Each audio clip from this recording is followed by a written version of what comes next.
السلام علیکم ورحمۃ اللہ وبرکاتہ۔ امید کرتی ہوں کہ آپ سب خیر و عافیت کے ساتھ ہوں گے۔ اللہ سبحانہ تعالی ہم سب کو ایمان اور صحت کی بہتر حالت میں رکھے، آمین۔ الحمدللہ، سورۃ السجدہ کی آیت نمبر 1 to 13 ہم نے کمپلیٹ کر لی ہے۔ آج انشاءاللہ تعالی آیت نمبر 14 کی طرف چلتے ہیں۔ آج کی آیت بہت آسان ہے، انشاءاللہ تعالی آپ لوگوں کو یاد ہو جائے گی آج ہی۔ آیت بہت زیادہ طویل نہیں ہے، تو انشاءاللہ تعالی ہم پہلے آیت نمبر 11 to 13 کا ریکیپ کر لیتے ہیں اور اس کے بعد پھر اگلی آیت کی طرف چلتے ہیں۔ شروع کرتے ہیں۔ نحمدہ ونصلی علی رسولہ الکریم، اما بعد، اعوذ باللہ من الشیطان الرجیم، بسم اللہ الرحمن الرحیم۔ سورۃ السجدہ آیت نمبر 14، لفظی ترجمہ۔ فذوقوا تو چکھو، بیما بوجہ اس کے جو، نسیتم بھول گئے تم، لقاء ملاقات کو، یومکم ھذا اپنے اس دن کی، انا بے شک ہم نے، نسیناکم بھلا دیا ہم نے تمہیں، وذوقوا اور چکھو، عذاب عذاب، الخلدی ہمیشگی کا، بما بوجہ اس کے جو، کنتم تھے تم، تعملون تم عمل کرتے۔ English translation. فذوقوا then you all taste، بما because of whatever، نسیتم you all forgot، لقاء meeting، یومکم of day of yours، ھذا this، انا indeed we، نسیناکم we forget you all، و and ذوقوا you all taste، عذاب torment، الخلدی of the eternal abode، بما because of what، کنتم you all were used to، تعملون you all do۔ اب اپنے حفظ کی طرف چلتے ہیں۔ اعوذ باللہ من الشیطان الرجیم، بسم اللہ الرحمن الرحیم۔ قل یتوفاکم ملک الموت الذی وکل بکم ثم الی ربکم ترجعون۔ ولو ترى إذ المجرمون ناكسوا رؤوسهم عند ربهم ربنا أبصرنا وسمعنا فارجعنا نعمل صالحا إنا موقنون۔ ولو شئنا لآتينا كل نفس هداها ولكن حق القول مني لأملأن جهنم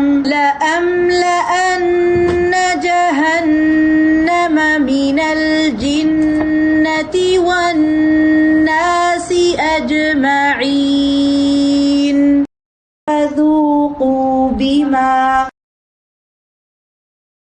فذوقوا بما نسيتم لقاء يومكم هذا،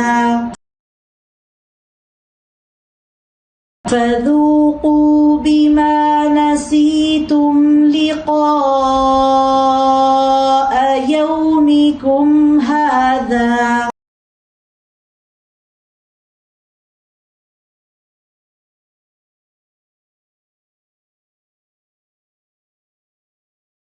إنا نسيناكم، فذوقوا بما نسيتم لقاء يومكم هذا إنا نسيناكم،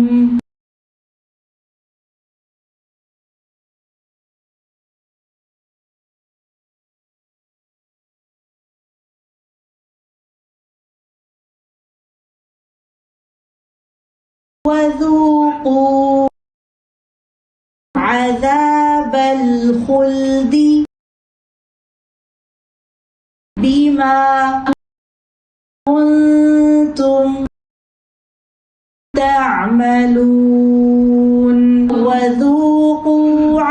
وذوقوا عذاب الخلد بما كنتم تعملون.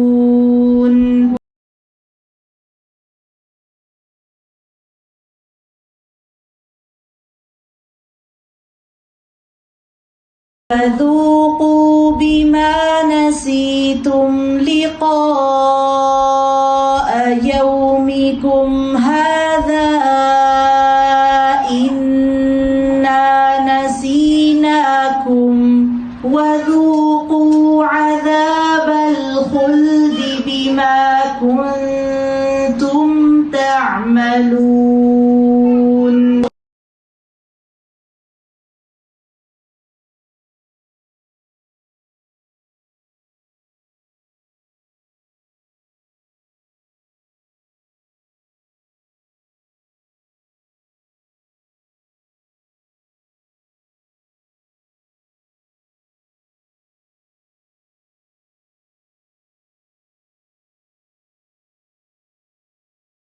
فذوقوا بما نسيتم لقاء يومكم هذا إنا نسيناكم وذوقوا عذاب الخلد بما كنتم تعملون. فذوقوا بما نسيتم لقاء يومكم هذا إنا نسيناكم وذوقوا عذاب الخلد بما كنتم تعملون. فذوقوا بما نسيتم لقاء يومكم هذا إنا نسيناكم وذوقوا عذاب الخلد بما كنتم تعملون. فذوقوا بما نسيتم لقاء يومكم هذا إنا نسيناكم وذوقوا عذاب الخلد بما كنتم تعملون.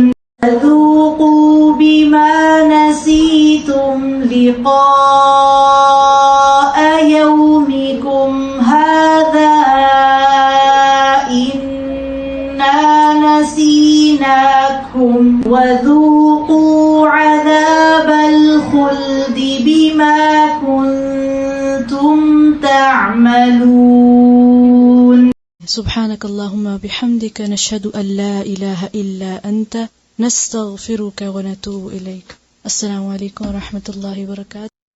نحمده ونصلي على رسوله الكريم أما بعد فأعوذ بالله من الشيطان الرجيم بسم الله الرحمن الرحيم رب اشرح لي صدري ويسر لي أمري واحلل عقدة من لساني يفقهوا قولي ربي زدني علما اللهم إنا أسألك علما نافعا ورزقا طيبا وعملا متقبلا یا حی یا قیوم برحمتک نستغیث اصلح لی شانی کلہ ولا تکلنی الی نفسی طرفۃ عین اللہم فقہنا فی الدین اللہم انفعنا بما علمتنا وعلمنا ما ینفعنا وزدنا علما آمین یا رب العالمین. انشاءاللہ ہم شروع کریں گے اپنا پارہ نمبر 13 سورۃ یوسف کی آیت نمبر 53 سے. انشاءاللہ سب سے پہلے سنتے ہیں تلاوت قرآن. أعوذ بالله من الشيطان الرجيم بسم الله الرحمن الرحيم وما أبرئ نفسي إن النفس لأمارة بالسوء إلا ما رحم ربي إن ربي غفور رحيم وقال الملك ائتوني به أستخلصه لنفسي فلما كلمه قال إنك اليوم لدينا مكين أمين قال اجعلني على خزائن الأرض إني حفيظ عليم. جزاک اللہ خیر. سورۃ یوسف. بسم اللہ الرحمن الرحیم. وما ابرئ نفسی ان النفس لامارۃ بالسوء الا ما رحم ربی ان ربی غفور الرحیم. میں کچھ اپنے نفس کی برات نہیں کر رہا ہوں، نفس بدی پر ہی اکساتا ہے، الا یہ کہ کسی پر میرے رب کی رحمت ہو، بے شک میرا رب بڑا غفور الرحیم ہے. کچھ علماء کہتے ہیں کہ یہ الفاظ جو ہیں یہ عزیز مصر کی بیوی کے تھے، جو اس چیز پہ افسوس کری تھی کہ اس نے یوسف علیہ السلام کو بہکانے کی کوشش تو کی، لیکن وہ اس غلط جو ہے کام اس نے نہیں کیا. اور کچھ علماء کہتے ہیں کہ یہ جو بیان ہے یہ قول یوسف علیہ السلام کی طرف اس کی نسبت دیتے ہیں. وہ فرما کہتے ہیں کہ یوسف علیہ السلام چونکہ عظیم انسان تھے، بہت زیادہ صبر کرنے والے، متقی تھے، اور پھر بھی ان کو جو ہے وہ کہتے ہیں کہ اپنے آپ کو برائی سے بڑی ذمہ نہیں کرتے. وہ یہ نہیں کہتے کہ میرا نفس جو ہے بہت پاک ہے، وہ اپنے نفس کے کوئی پاکی کے دعوے نہیں کرتے. اور وہ کیا کہتے ہیں کہ برائی کی نسبت جو ہے وہ نفس کی طرف رکھتے کہ نفس جو ہے وہ انسان کو برائی کی طرف اکساتا ہے. 3 قسم کے نفس ہوتے ہیں. ایک ہوتا ہے نفس الامارہ، جس کے یہاں پہ ذکر ہے. نفس امارہ وہ نفس ہوتا ہے کہ جو انسان کو برائی کا حکم دیتا ہے، اور اس سے صرف اللہ سبحانہ تعالیٰ ہی انسان کو بچا سکتے ہیں. ایک اور دوسرا نفس ہوتا ہے لفظ لوامہ. لفظ لوامہ وہ ہے کہ جب انسان لفظ امارہ کے جب انسان نفس امارہ کے بہکانے پہ انسان گناہ کر دیتا ہے تو بار بار اس کا نفس اس کو ملامت کرتا ہے، اس کو کہتا ہے کہ وہ بار بار کہتا ہے کہ تم نے کیوں کیا. یعنی انسان کا جو عام زبان میں کہتا ہے کاشس، جو بار بار انسان کو اس چیز کے لیے ملامت کرتا ہے، اس کی غلطیوں پر، اس کی کوتاہیوں پر ہمیشہ اس کو افسوس ہوتا ہے کہ مجھے یہ کام نہیں کرنا چاہیے تھا. حسن بصری کے فرماتے ہیں کہ مومن سارا وقت اپنے نفس کو ملامت کرتا رہتا ہے کہ میں نے یہ غلط کام کیوں کیا. تو یہ وہ بیسیکلی نفس ہوتا ہے جو شر اور خیر کے درمیان ہوتا ہے. جب کہ انسان جب شر کر دیتا ہے تو انسان پھر افسوس ہوتا ہے کہ میں نے کیوں یہ شر کا کام کیا. لیکن اگر انسان خیر کی طرف راغب ہو جائے، نیکیاں کرے، تو وہ نفس المطمئنہ، کہ جو مطمئن ہو جاتا ہے، یہ نفس پرسکون ہوتا ہے، اور اللہ سبحانہ تعالیٰ نے جو حق نازل کیا اس کے اوپر یہ استقامت اختیار کرتا ہے، ڈٹا ہوتا ہے. ابن عباس کہتے ہیں کہ یہ پرسکون اور نیک روح ہوتی ہے. ابن قتادہ کہتے ہیں کہ یہ مومن کی روح ہے جو سکون میں ہوتی ہے اس پر جو اللہ سبحانہ تعالیٰ نے اس سے وعدہ کیا. جیسے ہم پڑھتے ہیں نا قرآن میں کہ یا ایھا النفس المطمئنہ ارجعی الی ربک راضیۃ مرضیہ، کہ اے نفس مطمئنہ چل اپنے رب کے حکم سے راضی اور مطمئن ہو کر. تو یہ وہ نفس ہوتا ہے کہ جو مطمئن ہوتا ہے، جو اس نے دنیا کے اندر نیکیاں کی ہوتی ہیں یا اللہ سبحانہ تعالیٰ کے راستے میں عمل صالح کیا ہوتا ہے، تو جب فرشتے اس کی جان نکالنے کے لیے آتے ہیں تو اس کو خوشخبری دیتے ہیں، اور اس کو بہت ہی رسپیکٹ کے ساتھ، محبت کے ساتھ اس روح کو کہا جاتا ہے کہ وہ تم چلو. تو یہ وہ اس مومن کی روح ہوتی ہے کہ جو اپنی زندگی اللہ اور رسول صلی اللہ علیہ وسلم کے احکامات کے مطابق گزارتا ہے. یعنی وہ اپنے اس کا عقیدہ جو ہوتا ہے وہ بالکل خالص ہوتا ہے، صاف ہوتا ہے، جو رسول صلی اللہ علیہ وسلم نے فرمایا اسی کے مطابق ہوتا ہے. اب انسان جو ہے گناہوں سے جو بچ سکتا ہے اس میں سب سے بڑی اللہ سبحانہ تعالیٰ کی مدد ہی ہے. تو اس لیے اللہ سبحانہ تعالیٰ سے اپنے نفس کے اللہم انی اعوذ بک من شر نفسی، اگر آپ صبح شام کی دعائیں پڑھیں تو ان میں یہ دعا بھی ہے کہ نفس کے شر سے پناہ مانگنی چاہیے. کوئی انسان بھی اپنے آپ کو نیک نہ سمجھے. ہوتا کیا ہے کہ جب آپ اپنے آپ کو پرفیکٹ سمجھنے لگتے ہیں، بہت بہتر سمجھنے لگتے ہیں، میرے اندر کوئی گناہ نہیں ہے، اب یہاں پہ بھی انسان جو ہوتا ہے نا آپ کی ترقی کے اور آگے بڑھنے کے جو وہ ہوتے ہیں نا چانسز، وہ رک جاتے ہیں، آپ سٹیگننٹ ہو جاتے ہیں. پھر اس کے بعد آپ میں خوب آگے علم حاصل کرنے کی، آگے اپنے آپ کو اپ گریڈ کرنے کی، اپنے آپ کو بہتر بنانے کی وہ جو ایک شوق ہوتا ہے وہ ختم ہو جاتا ہے. تو اس لیے انسان، کیونکہ اینڈ آف دا ڈے انسان ہے، اور انسان کس سے نسی سے، نسی کا مطلب ہوتا ہے بھول جانا. انسان بھول جاتا ہے، ہم بھول جاتے ہیں. ہم بہت دفعہ اپنے سے وعدے کرتے ہیں کہ میں نیکی کروں گی، میں یہ کام نہیں کروں گی، پھر انسان بھول جاتا ہے، پھر انسان کوئی ایسا کام کر دیتا ہے جس کی وجہ سے وہ دوبارہ سے گناہ ہو جاتا ہے۔ تو اس لیے کیونکہ متقی انسان دیکھیں سب سے زیادہ اپنے بارے میں، گناہ کے بارے میں ڈرتا ہے۔ متقی انسان سارا وقت کانشیس زندگی گزارتا ہے، تو اس لیے ہمیشہ انسان کو ڈرتے رہنا چاہیے۔ کہتے کہ نفس و بدی پر اکساتا ہے، اللہ یہ کہ کسی پر میرے رب کی رحمت ہو، یعنی اللہ تعالیٰ کی رحمت سے ہی انسان جو ہے گناہ سے بچ سکتا ہے۔ بے شک اللہ تعالیٰ میرا رب بڑا ہی غفور الرحیم ہے۔ بادشاہ نے کہا انہیں میرے پاس لاؤ تاکہ میں ان کو اپنے لیے مخصوص کر لوں۔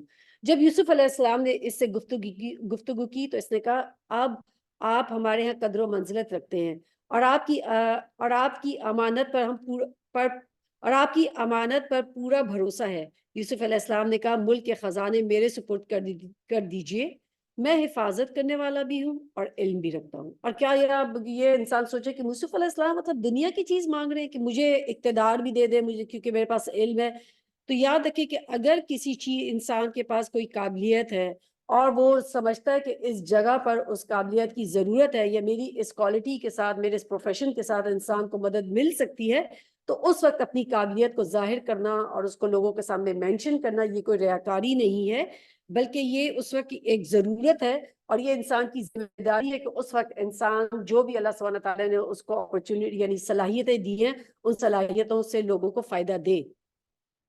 اب یوسف علیہ السلام چونکہ ایک فائنینس منسٹر کے گھر پہ رہ رہے تھے، مینجمنٹ سکلز ان کے اندر آ گئی تھی، ان کے اندر فائنینس کو کیسے کنٹرول کیا جائے یہ کوالٹیز ان کے اندر آ گئی تھی، اسی لیے جو ہے یوسف علیہ السلام کہتے ہیں کہ میرے سپرد کر دیجئے، میں حفاظت کرنے والا بھی ہوں۔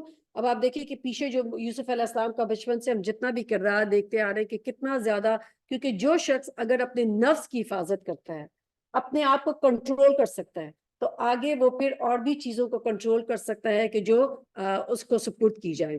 اور وہ کیا کہتے ہیں ساتھ میں علم بھی رکھتا ہوں۔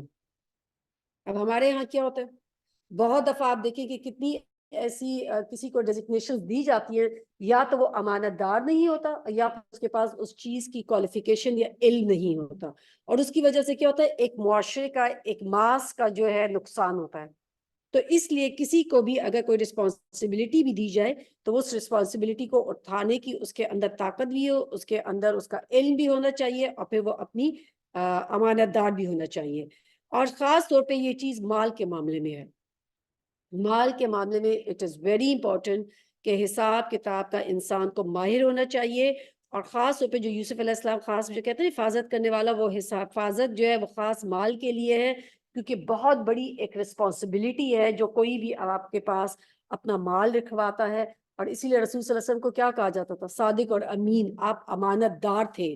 تو یہ ہونا بہت اہم چیز ہے۔ اور عام حالات میں بھی آپ دیکھیں کہ ایسے عام حالات میں ہر وقت انسان کو لوگوں کے سامنے اپنی قابلیت نہیں جتانی چاہیے۔ اٹ از ناٹ یعنی وہ کہ پسندیدہ نہیں ہے ہر وقت لوگوں پہ اپنی قابلیت کے ڈھونس جمانا کہ میں تو یہ کرتا ہوں، میں یہ کرتا ہوں، اور بس سارا وقت لوگوں کے سامنے اپنی، یہ ریاکاری میں آئے گا، یہ شو آف کے اندر آتا ہے۔ لیکن اگر کہیں ضرورت ہے تو انسان دکھا سکتا ہے۔ اور ویسے بھی اگر آپ دیکھیں کہ جو قابلیت والے لوگ ہوتے ہیں ان کے چہرے سے پتہ لگ جاتا ہے، وہ اپنے کام سے، اپنے عمل سے بھی دکھا دیتے ہیں کہ وہ واقعی اس پروفیشن کے قابل ہیں۔ پھر فرمایا اسی طرح ہم نے اس سرزمین میں یوسف کے لیے اقتدار کی راہ ہموار کی، وہ مختار تک اس میں جہاں چاہے اپنی جگہ بنائے، ہم اپنی رحمت سے جس کو چاہتے ہیں نوازتے ہیں، نیک لوگوں کا اجر ہمارے ہاں مارا نہیں جاتا، ولا نضیع اجر المحسنین، یعنی احسان کرنے والوں کا اجر اللہ سبحانہ تعالیٰ کے آگے مارا نہیں جاتا۔ اب آپ دیکھیں کہ جو بھی ہم یوسف علیہ السلام کے بارے میں پڑھیں کس طریقے سے وہ ایک صبر کا ایک پیکر تھے۔ بھائیوں نے والد سے محبت تھی تو بھائیوں نے والد سے الگ کر دیا، اس پر بھی صبر کر رہے ہیں۔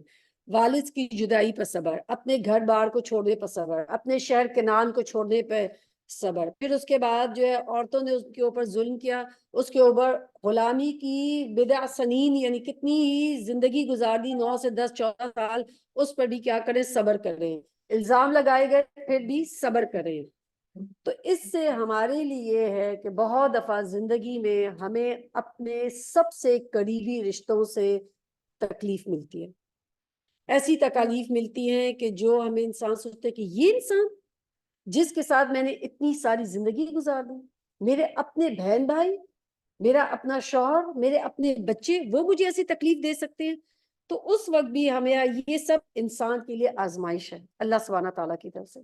ان آزمائشوں پہ اللہ سبحانہ تعالیٰ اسی لیے کہتے ہیں نا کہ صبر کرے اگر انسان تو یہ وقت بدل جاتا ہے، ہر مصیبت ٹل جاتی ہے، ہر رات کے بعد سورج ضرور نکلتا ہے، روشن ہوتا ہے، اور زندگی میں حالات بدلتے ہیں. صرف اللہ سبحانہ تعالیٰ کی طرف سے آپ دیکھیں کہ انسان صبر کرے. موسیٰ علیہ السلام کی زندگی دیکھیں کیسی کیسی تکلیفوں سے گزرے ہیں، پھر بھی کیا کرتے ہیں؟ صبر کرتے ہیں.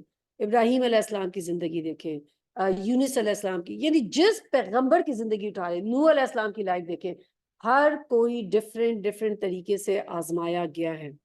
اور ہمیں جو یہ قصے سنائے جاتے ہیں اس کا مقصد ہی یہ ہوتا ہے کہ انسان کی زندگی کوئی کمفرٹ زون نہیں ہے. جہاں انسان کمفرٹ زون میں رہے گا اس وقت آپ کی وہ صلاحیتیں جو اللہ تعالیٰ نے آپ کو دی ہیں وہ اس طریقے سے نہیں ابھرتی، منظر پہ نہیں آتی. جب آپ ٹف ٹائمز میں ہوتے ہیں، جب رف واٹر میں ہوتے ہیں، اس وقت جو آپ اچھے طریقے سے سوئمنگ کے آپ کی وہ جو کوالٹی سامنے آتی ہے نا، وہ عام سوئمنگ میں نہیں آئیں گی جو آپ سوئمنگ پول میں کریں گے. تو اس لیے تکلیفوں کے آنے سے اللہ سبحانہ تعالیٰ کی طرف سے مدد بھی آتی ہے اور انسان جو ہے وہ صحیح طریقے سے اسٹرانگ ہو جاتا ہے، یہ اس کو مضبوط کرتی ہیں. اور صبر کے بغیر کیا ہے، احسان اور نیکی کرنا مشکل ہے. اگر آپ کے اندر صبر ہوگا تبھی آپ احسان کر سکتے ہیں. تو اسی لیے اللہ سبحانہ تعالیٰ کیا فرماتے ہیں کہ نیک لوگوں کا اجر ہمارے ہاں مارا نہیں جاتا. یعنی جو نیکی کرتا ہے، جو لوگوں کو معاف کر دیتا ہے، جو اللہ سبحانہ تعالیٰ کی بھیجی ہوئی تکلیفوں پر صبر کرتا ہے، تو اس کو اللہ سبحانہ تعالیٰ اس کا احسان مند کہہ رہے ہیں، یعنی وہ محسن میں سے ہے. اور آخرت کا اجر ان لوگوں کے لیے زیادہ بہتر ہے جو ایمان لے آئے اور تقوی کے ساتھ کام کرتے رہے ہیں. وَجَاءَ إِخْوَةُ يُوسُفَ فَدَخَلُوا عَلَيْهِ فَعَرَفَهُمْ وَهُمْ لَهُ مُنْكِرُونَ. یوسف کے بھائی مصر آئے اور اس کے ہاں حاضر ہوئے، اس نے انہیں پہچان دیا مگر وہ اس سے ناشنا تھے. اب یہ کیا ہے، وہ قحط کی وہ جو دی تھی نا، انہوں نے پیشن گوئی، وہ ہو گیا قحط. اب 7 سال گزر گئے، قحط پڑ چکا ہے تمام علاقوں میں، فلسطین میں، شام کے ارد گرد کے علاقوں میں بھی، کنان تک بھی قحط پڑ گیا ہے. صرف کہاں پہ غلہ ہے؟ صرف مصر کے اندر غلہ موجود ہے. پھر جب اس کے سامان کا تیار کروایا تو چلتے وقت ان سے کہا اپنے سوتیلے بھائی کو بھی میرے پاس لانا. اب یہاں پہ بھائیوں نے تو یوسف علیہ السلام کو نہیں پہچانا کیونکہ ایک زمانہ گزر گیا. ٹھیک ہے، ایک بچپن میں ایک بچہ ہوتا ہے، جب وہ جوان ہو جاتا ہے، بڑا ہو جاتا ہے، ڈیفینیٹلی آپ اس کو نہیں پہچان سکتے. یوسف علیہ السلام نے اپنے بھائیوں کو پہچان لی کیونکہ وہ بڑے تھے یوسف علیہ السلام سے. یوسف علیہ السلام کا کردار دیکھیں، یہاں پہ کوئی بلیم گیم نہیں کرتے، نو بلیم گیم، نتھنگ. صرف کیا کہتے ہیں، جب جا رہے ہوتے تو کہتے ہیں اپنے بھائی کو بھی اگلی دفعہ ساتھ لے کر آنا. صرف اتنا کہتے ہیں، کوئی الزام تراشی نہیں کرتے. اور بسائڈ دیٹ کہ جو وہ کرتے ہیں سامان بھی ان کو دیتے ہیں، یعنی انہوں نے جو حق مارا ہے باوجود اس کے پھر بھی ان کو حق دیتے ہیں، جبکہ ان کے کنٹرول میں ہے کہ وہ نہ دیں. کہتے دیکھتے نہیں ہو کہ میں کس طرح پیمانہ بھر بھر کر دیتا ہوں اور کتنا اچھا مہمان نواز ہوں. اگر تم اسے نہ لاؤ گے تو میرے پاس تمہارے لیے کوئی غلہ نہیں، بلکہ تم میرے قریب ہی نہ پھٹکنا. انہوں نے کہا ہم کوشش کریں گے کہ والد اسے بھیجنے پر راضی ہو جائیں، اور ہم ایسا ضرور ہی کریں گے. یوسف علیہ السلام نے اپنے غلاموں کو اشارہ کیا کہ ان لوگوں نے غلے کے عوض جو مال دیا ہے وہ بھی چپکے سے ان کے سامان میں ہی رکھ دو. یہ یوسف نے اس امید پر کیا کہ گھر پہنچ کر وہ اپنا مال واپس پایا ہوا پہچان لیں گے، اور عجب نہیں کہ وہ پھر پلٹیں. بار بار پوری سورہ یوسف جو ہے نا، یہ تمام ایسے حالات کے جو انسان کے اوپر ٹف ٹائمز ہوتے ہیں، جو آپ کو خاندانی مسائل کا پورا حل نظر آئے گا. کس طریقے سے یوسف علیہ السلام، بہت دفعہ لوگ کہتے ہیں نا کہ رشتہ داروں نے حق مار لیا، بھائی حق نہیں دیتے بہن کا، کیا کیا جائے. پوری سورہ یوسف پڑھیں، آپ کو ہر اپنی تکلیف کا جو آپ کی زندگی میں چل رہی ہے وہ آپ کو اس کے سارے حل مل جائیں گے. پھر جب وہ اپنے باپ کے پاس گئے تو کہا ابا جان، آئندہ ہم کو غلہ دینے سے انکار کر دیا گیا ہے، لہٰذا آپ ہمارے بھائی کو ہمارے ساتھ بھیج دیجئے تاکہ ہم غلہ لے آئیں، اور اس کی حفاظت کے ہم ذمہ دار ہیں. باپ یعقوب علیہ السلام کیا کہتے ہیں، قال هل امنکم علیہ الا ما کما امنتکم علی اخیہ من قبل فاللہ خیر حافظا وہو ارحم الراحمین. باپ نے جواب دیا کیا میں اس کے معاملے میں تم پر ویسا بھروسہ کروں جیسا کہ اس کے بھائی کے معاملے میں کر چکا ہوں؟ اللہ ہی بہتر محافظ ہے، وہ سب سے بہتر رحم کرنے والا ہے. یعقوب علیہ السلام یہاں پر آپ دیکھیں کہ پہلی دفعہ جب انہوں نے یوسف علیہ السلام کو بھیجا تھا تو کیا کہا تھا کہ مجھے ڈر ہے کہ کہیں بھیڑیا نہ اس کو کھا جائے. یہاں پہ وہ کیا کہتے ہیں جب بنیامین کو بھیج رہے ہیں تو کیا اللہ کی حفاظت میں دے رہے ہیں.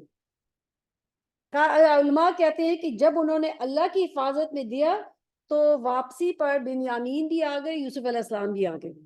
تو اللہ سبحانہ تعالیٰ کی حفاظت از دا بیسٹ حفاظت جس کے انسان اپنے بچوں کو، اپنی مال کو، اپنی جو بھی نعمتیں ان کو اللہ کی حفاظت میں دے دیں.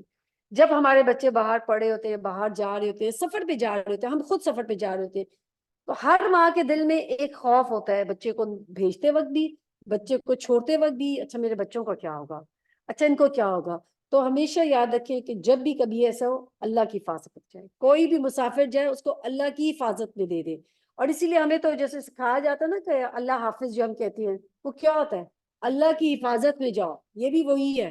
دو کہ رسول صلی اللہ علیہ وسلم جو ہے جیسے ہمیں دعا بھی ملتی ہے کہ آپ صلی اللہ علیہ وسلم جب مسافر کوئی بھی جاتا تھا تو اس کو اللہ کے سپرد کرتے تھے اور یہ دعا دیتے تھے استعوذ اللہ دینک و امانتک و خواتیم عملک، کہ میں تیرے دین، امانت اور تیرے عمل کے اختتام کو اللہ کے سپرد کرتا ہوں. تو یہ دعا بھی جو ہے ہر آپ کو دعاؤں کی کتاب میں مل جائے گی، تو آپ اس دعا کو بھی مسافر کو دے سکتے ہیں جب وہ سفر پر جا رہا ہوتا ہے. پھر اسی طریقے سے آپ کو زندگی میں کسی بھی چیز کے کھو جانے کا ڈر ہو، کچھ بھی ہو، تو یہ بھی جو ہے آیت بہت ایسی ہے، علماء کہتے ہیں کہ جو اللہ کی حفاظت میں دینے کے لیے انسان پڑھ سکتا ہے. پھر فرمایا پھر جب انہوں نے اپنا سامان کھولا تو دیکھا کہ ان کا مال بھی انہیں واپس کر دیا گیا. یہ دیکھ کر وہ پکار اٹھے ابا جان اور انہیں کیا چاہیے، دیکھیے یہ ہمارا مال بھی ہمیں واپس دے دیا گیا، بس اب ہم جائیں گے اور اپنے اہل و عیال رس لے آئیں گے، اپنے اہل و عیال کے لیے رس لے آئیں گے، یعنی اور بھی غلہ لے آئیں گے، اپنے بھائی کی حفاظت بھی کریں گے اور ایک اونٹ اور زیادہ بھی لے آئیں گے، اتنے غلے کا اضافہ آسانی کے ساتھ ہو جائے گا. ان کے بعد یعقوب علیہ السلام نے کہا میں اس کو ہرگز تمہارے ساتھ نہ بھیجوں گا جب تک کہ تم اللہ کے نام سے مجھ کو پیمان نہ دو کہ اسے میرے پاس ضرور واپس لے کر آؤ گے، الا یہ کہ تم کہیں گھیر ہی لیے جاؤ. جب انہوں نے اس کو اپنے اپنے وعدہ یعنی پیمان دے دیے تو ان سے کہا دیکھو ہمارے اسکور پر اللہ نگہبان ہے. پھر اس کے بعد پھر اس نے کہا میرے بچوں مصر کی دار سلطنت میں ایک دروازے سے داخل نہ ہونا بلکہ مختلف دروازوں سے جانا، مگر میں اللہ کی مشیت سے تم کو نہیں بچا سکتا، حکم اس کے سوا کسی کا بھی نہیں چلتا. اس پر میں نے بھروسہ کیا اور جس کو بھی بھروسہ کرنا ہے اسی پر کرے. بہت اس خاص آیت کے اوپر علماء نے بہت ساری تفاصیل لکھی ہیں کہ کیوں یعقوب علیہ السلام نے اپنے بیٹوں کو یہ کہا کہ ایک دروازے سے مت داخل ہونا. ہم تو بہت دفعہ نا ایسی سطحی طور پہ باتوں کو چلے جاتے ہیں، لیکن علماء جب بھی فار ایگزامپل کوئی بھی یاد رکھے تفاصیل پریپیئر کرتا ہے، ایون بڑے بڑے اسکالرز بھی آج، تو جو پہلے اسکالرز کے نے تفاصیل لکھی ہوتی ہے ان سے وہ نکالتے ہیں سارے جو بھی علم لے کر، اور پھر تفاصیل جو ہے وہ آگے لوگ کرتے ہیں. تو ان کا یہ کہنا ہے کہ ڈیفینیٹلی نظر کی وجہ سے، ٹھیک ہے، کیونکہ نظر جو ہے برحق ہے، اور اسی لیے انہوں نے نظر کی وجہ سے یوسف علیہ السلام ہم خود جانتے ہیں کتنے خوبصورت ہے، ڈیفینیٹلی ان کے بھائی بھی تو کچھ نہ کچھ تو وہ بھی گڈ لکنگ ہوں گے. پھر اس وقت جو کنعان کے لوگ تھے، چونکہ جو شہر سے باہر رہنے والے لوگ ہوتے لمبے اونچے کہتے ہیں چوڑے، تو ان کو یہ تھا کہ بھائی اگر 11 لوگ ایک دروازے سے داخل ہو رہے ہیں تو ڈیفینیٹلی شہر والے سمجھیں گے شاید ہی کوئی حملہ کرنے آ گئے. تو اسی لیے انہوں نے کہا کہ بھائی تم لوگ سب الگ الگ دروازوں سے داخل ہونا، ایک ان کی سیفٹی کی وجہ سے، اور دوسرا یہ کہ کہیں نظر ہی نہ لگ جائے. نظر ڈیفینیٹلی برحق ہے. آپ صلی اللہ علیہ وسلم نے فرمایا نظر بد آدمی کو قبر اور اونٹ کو ہانڈی میں داخل کر دیتی ہے، یعنی موت آ سکتی ہے انسان کو نظر کی وجہ سے. بے شک آپ صلی اللہ علیہ وسلم نے فرمایا کہ بے شک آدمی کو اللہ کے حکم سے نظر بد دیوانہ بھی کر سکتی ہے، یعنی اس طریقے سے نظر بد لگتی ہے. اس لیے انسان کو سب سے امپورٹنٹ چیز نظر بد کے لیے کیا ہے؟ صبح شام کی دعائیں. صبح شام کی دعائیں تو لازم کر لیں. اپنے بچوں کے ساتھ شیئر کریں. ایاک نستعین کتاب تو آپ سب کے پاس ہونی چاہیے، ہر بندے کے پاس وہ کتاب ہو، اور اس میں جو نظر کی دعائیں ہیں وہ پڑھا کریں. اللہ کے رسول صلی اللہ علیہ وسلم تو نبی تھے، باوجود کہ آپ اس کے باوجود حسن حسین رضی اللہ عنہما کو جو ہے ان کے اوپر دعائیں نظر کی پڑھتے تھے. اعوذ بکلمات اللہ التامات من کل شیطان وہامۃ ومن کل عین لامہ، اس طرح کی دعائیں وہ پڑھ کے اور ان کے اوپر دم کرتے تھے. اور معوذتین پڑھنے چاہیے، سورہ اخلاص، سورۃ الفاتحہ، آیت الکرسی. صبح شام کی دعاؤں میں اگر آپ پڑھتے ہیں تو آلریڈی تمام چیزیں اس میں شامل ہو جاتی ہیں. تو اس لیے نظر بد جو ہے وہ ایکچولی ہم جب بچے بہت زیادہ پڑھ لکھ جاتے ہیں تو کہتے ہیں یہ کیا نظر وظر ہوتی ہے، کچھ بھی نہیں ہوتا نظر وظر. تو آج بھی آپ دیکھیں کہ بہت ساری ایسی چیزیں ہوتی ہیں کہ انسان جب کسی چیز کو پسند کرتا ہے اور اس کو ایک نظر سے دیکھتا ہے تو اس انسان کی آنکھوں سے کوئی ایسی ریز نکلتی ہیں کہ جو اس انسان کو ڈیمیج کر سکتی ہے. ہمارے منہ سے الفاظ نکلتے ہیں ان کے بھی اپنی وائبز ہوتی ہیں، جو ہماری آنکھوں سے ریز نکلتی ہیں ان کی بھی وائبز ہوتی ہیں. اور بہت سارے جیسے کچھ لوگ بتا رہے تھے کہ مجھے کسی نے بتایا تھا کہ ان کا کوئی جاننے والا تھا، کہتے میں نے ان کو اپنی گھڑی دی تو انہوں نے کہا یہ کتنی خوبصورت گھڑی ہے، اور کہتے ان کی گھڑی کا دیکھنا ہی تو اس گھڑی کے اندر نا اس کے اندر پورا کالا داغ آ گیا. ایک اسکالر وہ اپنے لیکچر میں بتا رہے تھے کہ میرے پاس ایک شخص آیا اور اس نے کہا کہ میری نظر اتنی تیز ہے کہ مجھے اتنا ڈر لگتا ہے کہ جیسے فار ایگزامپل میں نے کسی بچے کو دیکھا کہ اس کی گاڑی، کہتے میں نے کہا کتنی خوبصورت گاڑی ہے، اور کہتے میرے سامنے وہ گاڑی جا کے اگلی گاڑی سے ٹکرا گئی، کہتے مجھے ڈر لگتا ہے اپنی اس چیز سے. تو ایسی کچھ لوگوں کے اندر یہ بھی اللہ تعالیٰ کی طرف سے آزمائش ہوتی ہے کہ ایسے لوگوں کے اندر ہوتی ہے ریز، کسی کی بھی ہوتی ہے، ایون ایک ماں کی اپنے بچے کو بھی نظر لگ جاتی ہے.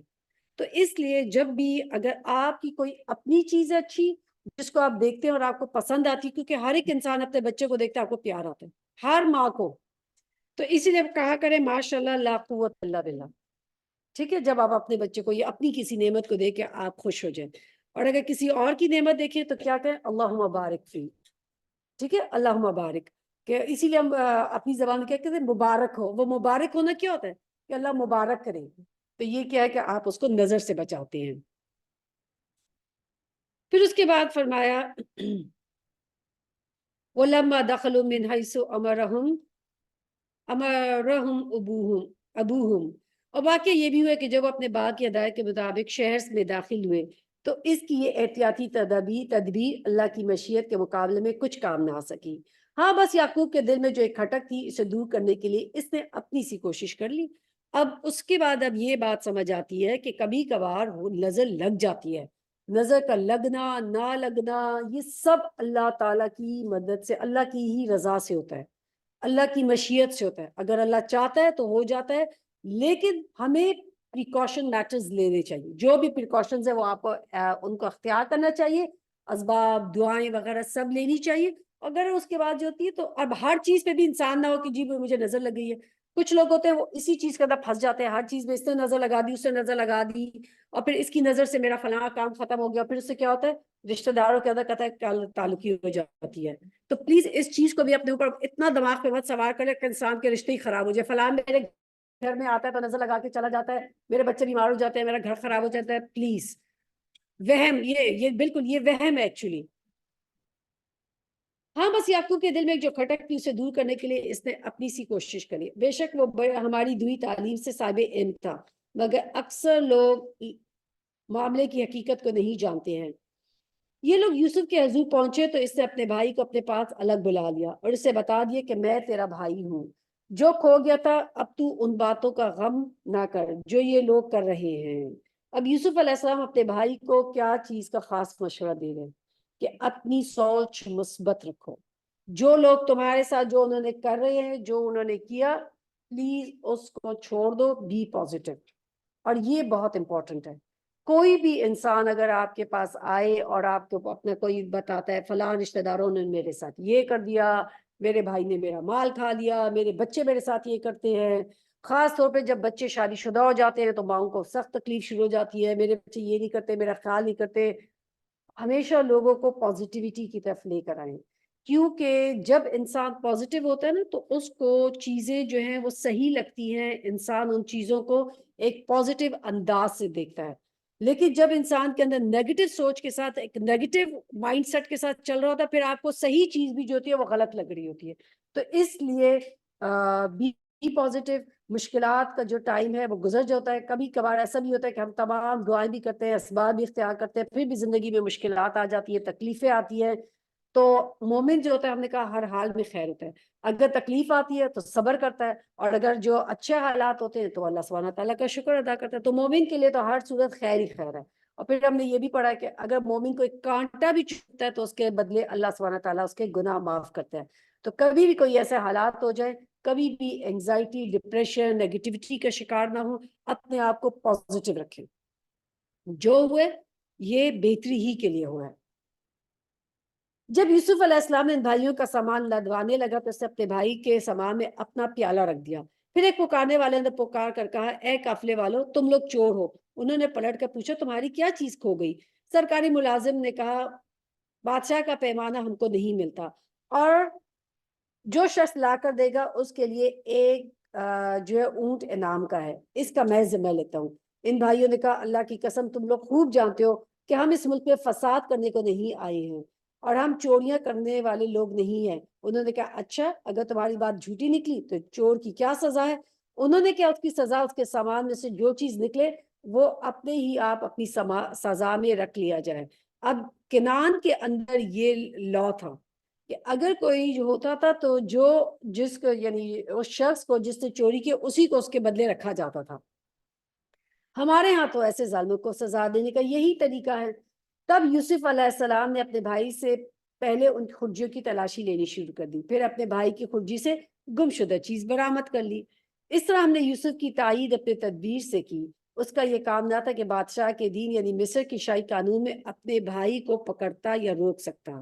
یعنی یہ ساری اللہ سبحانہ تعالیٰ کی ایک پلاننگ تھی، جو اللہ سبحانہ تعالیٰ نے جس کا علم یوسف علیہ السلام کو دیا تھا.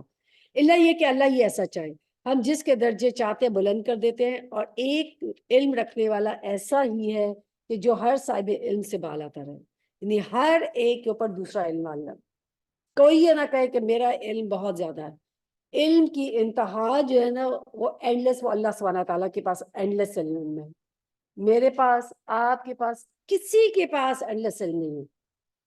ہم غلطی کر سکتے ہیں پڑھنے میں، بتانے میں. ایک انسان جو ہے اینڈ آف دا انسان ہے. وہ جیسے ہوتا ہے کہ وہ بتا رہی تھی استاذہ کہ ایک دفعہ حرم میں اب وہ کتنی نماز پڑھاتے ہیں، اور ایک دفعہ امام سورۃ الفاتحہ میں اسٹک ہو گیا. یہ اللہ تعالیٰ کیا بتاتے ہیں کہ انسان اینڈ آف دا ڈے کسی سے بھی غلطی ہو سکتی ہے. ایک دم سے آپ کے مائنڈ جو ہوتا ہے سمجھنس بلینک ہو جاتا ہے. تو اس لیے اصل علم والا جو ہے وہ اللہ ہے. اللہ تعالیٰ کون ہے؟ علم علیم. علیم جو ہے وہ اللہ ہی ہے. انسان کے پاس جو ہے وہ ہمیشگی کا علم نہیں ہے، اللہ کے پاس کیا ہے؟ ہمیشگی کا علم. ان بھائیوں نے یہ چوری کرے تو کچھ تعجب کی بات نہیں، اس سے پہلے اس کا بھائی یوسف بھی چوری کر چکا ہے. یوسف ان کی یہ بات سن کر پی گیا، حقیقت ان پر نہ کھولی، بس زیر لب اتنا کہہ کر رہ گیا کہ بڑے ہی برے ہو تم لوگ، میرے منہ در منہ مجھ پر الزام لگا رہے ہو، اس کی حقیقت اللہ خوب جانتا ہے. انہوں نے کہا، اے سردار ذی اقتدار عزیز، اس کے بھایا بہت برا آدمی ہے، اس کی جگہ آپ ہم میں سے کسی کو رکھ لیجئے، ہم آپ کو بڑا ہی نیک نفس انسان پاتے ہیں. یوسف نے کہا، پناہ بخدا. یوسف نے کہا، پناہ خدا کی، دوسرے کسی شخص کو ہم کیسے رکھ سکتے ہیں جس کے پاس ہم نے اپنا مال پایا ہے؟ اس کو چھوڑ کر دوسروں کو رکھے تو ہم ظالم ہوں گے. یعنی آپ دیکھیں یوسف علیہ السلام کیا کہہ رہے ہیں کہ ایسا نہیں ہو سکتا کہ ایک انسان غلطی کرے اور اس کو چھوڑ کے میں کسی اور کو چور قرار دوں. جب وہ یوسف سے مایوس ہو گئے تو ایک گوشے میں جا کر آپس میں مشورے کرنے لگے. ان میں سے جو سب سے بڑا تھا وہ بولا، تم جانتے نہیں ہو کہ تمہارے والد نے تم سے اللہ کے نام پر کیا عہد و پیمان لے چکے ہیں، اور اس سے پہلے یوسف کے معاملے میں جو زیادتی تم کر چکے وہ بھی تم کو معلوم ہے. اب یہ وہی بڑا بھائی ہے کہ جو پہلے جس نے یوسف علیہ السلام کو قتل کرنے سے روکا تھا.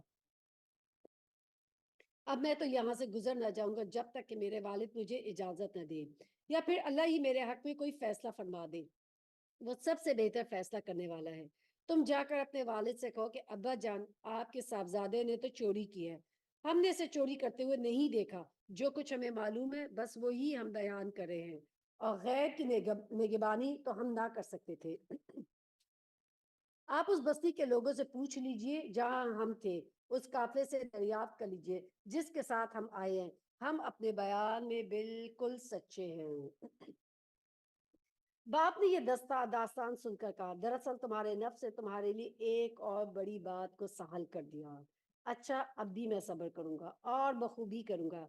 کیا بعید ہے کہ اللہ ان سب کو مجھ سے لا ملائے۔ وہ سب کچھ جانتا ہے اور اس کے پاس سب کام کی حکمت پر، اس کے سارے کام حکمت پر مبنی ہیں۔ پھر وہ ان کی طرف سے منہ پھیر کر بیٹھ گیا اور کہنے لگا، ہائے یوسف۔ وہ دل دل میں غم سے گھٹا جا رہا تھا اور اس کی آنکھیں سفید پڑ گئی تھیں۔ بیٹوں نے کہا، خدا را، آپ تو بس یوسف ہی کو یاد کیے جاتے ہیں۔ نوبت یہاں تک آ گئی ہے کہ اس کے غم سے میں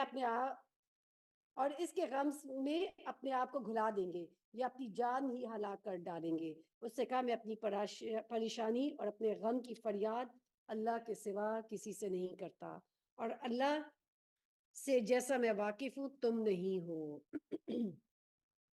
یعقوب علیہ السلام یہاں پر اتنی خوبصورت ہمیں ایک تعلیم دیتے ہیں کہ رونا کس کو رو رہے ہیں؟ اللہ کے سامنے رونا ہے۔ کوئی بچوں کے سامنے وہ کمپلینز نہیں کرے، صرف اللہ سے مانگ رہے ہیں، اللہ کے سامنے اپنی درد کی تکلیف بیان کرے۔ تو کبھی بھی کوئی تکلیف ہو، مشکل ہو، ہر وقت لوگوں کے سامنے اپنا رونا رونے سے ٹھیک ہے۔ اگر کوئی شخص مظلوم ہے، اس کو پتا ہے کہ فلاں انسان میری مدد کرتا ہے، مجھے ظالم کے چنگل سے بچا سکتا ہے، تو وہ اس کو جا کے اپنے ظلم کی داستان سنا سکتا ہے۔ لیکن ہر بندے کو پکڑ پکڑ کے اپنی ظلم کی داستان سنانا، یہ ہمیں انبیاء کے طریقے سے نہیں پتہ لگتا۔ اور اس میں کیا ہے کہ the thing is that کہ اگر آپ اللہ سبحانہ تعالیٰ سے سامنے اپنی تکلیف بیان کرتے ہیں تو اللہ سبحانہ تعالیٰ ہی وہ ہے کہ جو تکلیفوں کو دور کر سکتا ہے۔ قرآن میں صبر کے بارے میں 3 قسم کے الفاظ آتے ہیں۔ یہاں پہ کیا کہتے ہیں؟ صبر جمیل، کہ ایسا صبر جس کے اندر کوئی شکایت نہ ہو، خوبصورت صبر۔ اور ایک صبر ہوتا ہے ہجر جمیل، کہ یعنی ایسا چھوڑنا کہ کوئی ایذا تکلیف نہ دی جائے، کسی کو تکلیف نہ دی جائے۔ اور صف الجمیل بھی ہوتا ہے کہ ایسا معاف کر دینا جس میں کوئی ناراضگی اور ڈانٹ نہ ہو۔ تو یہ جو ہے قرآن میں اس طرح کے 3 الفاظ آئے، صبر جمیل، ہجر جمیل، صف الجمیل۔ پھر اس کے بعد جو ہے اور صبر جمیل ایسا صبر ہوتا ہے کہ یعنی شدید آزمائش اور مشکل میں انسان اپنے نفس کو غصے سے، برے عمل سے، زبان کو کسی انسان غیر ضروری باتوں سے کنٹرول میں رکھے، یعنی ہر بات کو سوچ سمجھ کے تحقیق کر کے پھر وہ آگے اپنے منہ سے الفاظ نکالے۔ ان معاملے پہ وہ تبصرہ نہ کرے جس کے بارے میں اس کو کچھ معلوم نہ ہو۔ پھر فرمایا، یا بنی اذهبوا فتحسسوا من یوسف وَأَخِيهِ وَلَا تَيْأَسُوا مِن رُوحِ اللَّهِ۔ میرے بچوں، جا کر یوسف اور اس کے بھائی کی کچھ ٹو لگاؤ، اللہ کی رحمت سے مایوس نہ ہو، اس کی رحمت سے بس کافر ہی مایوس ہوا کرتے ہیں۔ جب یہ لوگ مصر میں جا کر یوسف کی پیشمی میں داخل ہوئے، انہوں نے عرض کیا، اے سردار با اقتدار، ہم اور ہمارے اہل و عیال سخت مصیبت میں مبتلا ہیں اور ہم کچھ حقیر سی پونجی لے کر آئے ہیں۔ آپ ہمیں بھرپور غلہ عنایت فرمائے اور ہم کو خیرات دے، اللہ خیرات دینے والوں کو جزا دیتا ہے۔ یہ سن کر یوسف سے رہا نہ گیا، اس نے کہا، تمہیں کچھ معلوم بھی ہے کہ تم نے یوسف اور اس کے بھائی کے ساتھ کیا کیا تھا جب کہ تم نادان تھے؟ یہ ہے یوسف علیہ السلام کا وہ جو پیغمبرانہ کردار۔ تمہیں یاد ہے تم نے کیا؟ جب تم نادان تھے، جب تمہیں نہیں معلوم تھا، یوسف علیہ السلام یہ کہہ رہے، جب تم یعنی جاہل تھے، جاہل یہاں پہ مراد کی جب تمہیں علم نہیں تھا اس چیز کا، کوئی ان کے اوپر جو ہے الزام نہیں لگا رہے، کوئی غلط رویہ نہیں، کوئی بدلہ نہیں، کچھ نہیں۔ تم اس وقت کیا تھے؟ نادان تھے، تمہیں پتہ نہیں تھا کہ تم کیا کام کرے ہو۔ پھر فرمایا، اور وہ چونک کر بولے، ہائی کیا تم یوسف ہو؟ اس نے کہا، میں یوسف ہوں اور یہ میرا بھائی ہے، اللہ نے ہم پر احسان فرمایا۔ اب آپ دیکھیں کہ کتنی زیادہ آپ کو یوسف علیہ السلام کے کردار کے اندر نرمی نظر آتی ہے۔ کتنا بھی ان کے ساتھ تکلیفیں آ گئی، کوئی نا امیدی ہمیں یوسف علیہ السلام کے کردار میں نظر نہیں آئی، کوئی ہمیں ناشکرہ پر نظر نہیں آیا، کوئی اللہ سبحانہ تعالیٰ سے کمپلینز نہیں کرے، کوئی یوسف علیہ السلام جو ہے کوئی ایسا کام نہیں کرے کہ اللہ تعالیٰ سے مایوس ہو گئے کہ بس میرے ہی قسمت میں یہ سب کچھ لکھا ہوا۔ ہر جگہ اللہ سبحانہ تعالیٰ سے پھر بھی پر امید ہے۔ کوئی بھی معاملہ پیش آ رہا ہے وہ کیا سمجھتے ہیں یہ اللہ ہی کی طرف سے ہے، اللہ تعالیٰ، کیونکہ ان کا رویہ پھر بھی کیا بالکل مثبت سوچ ہے، پازیٹیو ہے۔ حقیقت ہے کہ اگر کوئی تقوی صبر سے کام لے تو اللہ کے ہاں ایسے نیک لوگوں کا اجر مارا نہیں جاتا۔ کیا 3 چیزیں بتائی گئی ہیں؟ تقوی اور صبر۔ تو وہ اس کو اللہ تعالیٰ کیا فرماتے کہ تو وہ انسان کون ہے؟ وہ محسن ہے۔ تو اگر محسن بننا ہے تو اس کے لیے تقوی اختیار کرنا ہوگا اور تکلیفوں آنے پہ صبر کرنا ہوگا۔ تقوی، صبر اور احسان۔ قالوا تاللہ لقد آثرک اللہ علینا وان کنا لخاطئین۔ حقیقت یہ کہ اگر کوئی تقوی انہوں نے کہا بخدا کہ تم کو اللہ نے ہم پر فضیلت بخشی ہے اور واقعی ہم خطا کار تھے۔ اس سے جواب دیا آج تم پر کوئی گرفت نہیں، اللہ تمہیں معاف کرے، وہ سب سے بڑھ کر رحم فرمانے والا ہے۔ جاؤ میری یہ قمیص لے جاؤ، میرے والد کے منہ پر ڈال دو، ان کی بینائی پلٹ آئے گی، اور اپنے سب اہل و عیال کو میرے پاس لے آؤ۔ اب آپ دیکھیں کہ یوسف علیہ السلام کی کیا ان کے اندر کوئی کرشمہ تھا اس قمیص کے اندر؟ اللہ کی طرف سے تھا۔ یہی اگر قمیص کے اندر کوئی چیز ہوتی تو جب پہلے وہ خون لگی ہوئی قمیص اسی وقت وہ منہ پہ ڈالتے تو تبھی ہو جاتا، ٹھیک ہو جاتے، ان کو پتہ لگ جائے یوسف علیہ السلام کہاں پر ہو۔ تو اصل چیز، اصل جو برکت یا کوئی بھی ایسا معجزہ چیزوں کے اندر نہیں ہوتا، وہ اللہ سبحانہ تعالیٰ کی طرف سے ہوتا ہے۔ موسیٰ علیہ السلام کا عصا تو وہی ان کی لاٹھی تھی جس کو استعمال کرتے تھے، لیکن اس کو اللہ تعالیٰ نے معجزہ کیسے بنا دیا؟ اللہ کی طرف سے تھا۔ ان کا بازو وہی پرانا بازو تھا جو پہلے بھی تھا، لیکن اللہ کی طرف سے وہ معجزہ بن گیا۔ یوسف علیہ السلام کی قمیض جو ہے جس سے یعقوب علیہ السلام کی بینائی واپس آ گئی، یہ اللہ کی طرف سے ایک معجزہ تھا۔ تو کبھی بھی انسان جو ہے نا ان چیزوں میں پڑھ کے کہ فلاں کے اوپر سے کوئی مجھے ایسا ہی کرشمہ مل جائے اور کوئی ایسی چیز ہے کہ جس سے مجھے یہ برکت ہو جائے گی اور یہ فلاں جو ہے اس کی یہ چیز میں اپنے پاس رکھوں تو میرے گھر میں کوئی برکت آ جائے گی، ایسی کوئی چیز نہیں ہے کہ جس کی وجہ سے آپ کے گھر میں برکت آئے گی۔ The thing is that اصل چیز جو ہے وہ اللہ سبحانہ تعالیٰ کی طرف سے ہے، اللہ سے مدد مانگنی چاہیے اور اللہ سبحانہ تعالیٰ کی ہی طرف سے رحمت آتی ہے۔ جب یہ قافلہ مصر سے روانہ ہوا تو ان کے باپ نے کہا کنعان میں یوسف کی خوشبو محسوس کر رہا ہوں، تم لوگ کہیں یہ نہ کہنے لگو میں بڑھاپے میں بالکل سٹھیا گیا ہوں۔ گھر کے لوگ بولے اللہ کی قسم ابھی تک آپ اسے پرانے خط میں پڑے ہوئے ہیں۔ پھر جب خوشخبری لینے والا آیا اور اس نے یوسف کی قمیض یعقوب علیہ السلام کے منہ پر ڈال دی تو یک اس کی بینائی واپس آ گئی۔ تب اس نے کہا میں تم سے نہیں کہتا تھا میں اللہ کی طرف سے وہ کچھ جانتا ہوں جو تم نہیں جانتے۔ سب بول اٹھے ابا جان آپ ہمارے گناہوں کی بخشش کے لیے دعا کریں، واقعی ہم خطا کار تھے۔ اس نے کہا میں اپنے رب سے تمہارے لیے معافی کی درخواست کروں گا، وہ بڑا معاف کرنے والا اور رحیم ہے۔ آپ دیکھیں کہ ایک پیغمبر کی اولاد تھے، فوراً ان کو بھی جب پتہ لگا کہ وہ غلط تھے فوراً انہوں نے معافی مانگ لی، اور یوسف اور یعقوب علیہ السلام نے بھی کوئی بچوں کے اوپر الزام تراشی نہیں کرے، بالکل ایک بہت ہی سالڈ قسم کا آپ دیکھیں کہ ان کا بیہیویئر ہے۔ پھر بھی کہتے ہیں کہ میں خود یعنی وہ معافی مانگ رہے کہتے ہیں میں بھی تمہارے لیے اللہ تعالیٰ سے معافی کی درخواست کروں گا، وہ بڑا معاف کرنے والا اور رحیم ہے۔ تو اس سے ہمیں کیا پتہ لگتا ہے کہ غلطی ہو سکتی ہے، ایک پیغمبر کی اولاد سے اگر غلطی ہو سکتی ہے، اس کے اندر حسد آ سکتی ہے، وہ اپنے راستے سے اتر سکتا ہے، تو کوئی ایک عام انسان جو بظاہر بڑا بھی نیک ہو اس سے بھی غلطیاں ہو سکتی ہیں۔ ہم سب چاہے وہ میں ہوں آپ ہم سب اینڈ آف دی ڈے انسان ہیں، لیکن رویہ کیا ہوتا ہے؟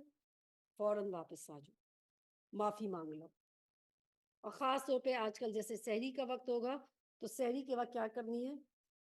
استغفار۔ یہ ٹائم استغفار کا ہے، خوب اللہ تعالیٰ سے معافی مانگے وہ گناہ کہ جو ہم جانتے ہیں اور وہ گناہ جو ہمیں نہیں پتا ہوتے ہم کر جاتے ہیں۔ فلما دخلوا علی یوسف آویٰ علیہ وابویہ، پھر جب لوگ یوسف کے پاس پہنچے تو اس نے اپنے والدین کو اپنے ساتھ بٹھا لیا اور آپ نے ساتھ سب کنبے والوں سے کہا چلو اب شہر میں چلو، اللہ نے چاہا تو امن اور چین سے رہو گے۔ شہر میں داخل ہونے کے بعد اس نے اپنے والدین کو اٹھا کر اپنے پاس تخت پر بٹھا لیا اور سب اس کے آگے بے اختیار سجدے میں جھک گئے۔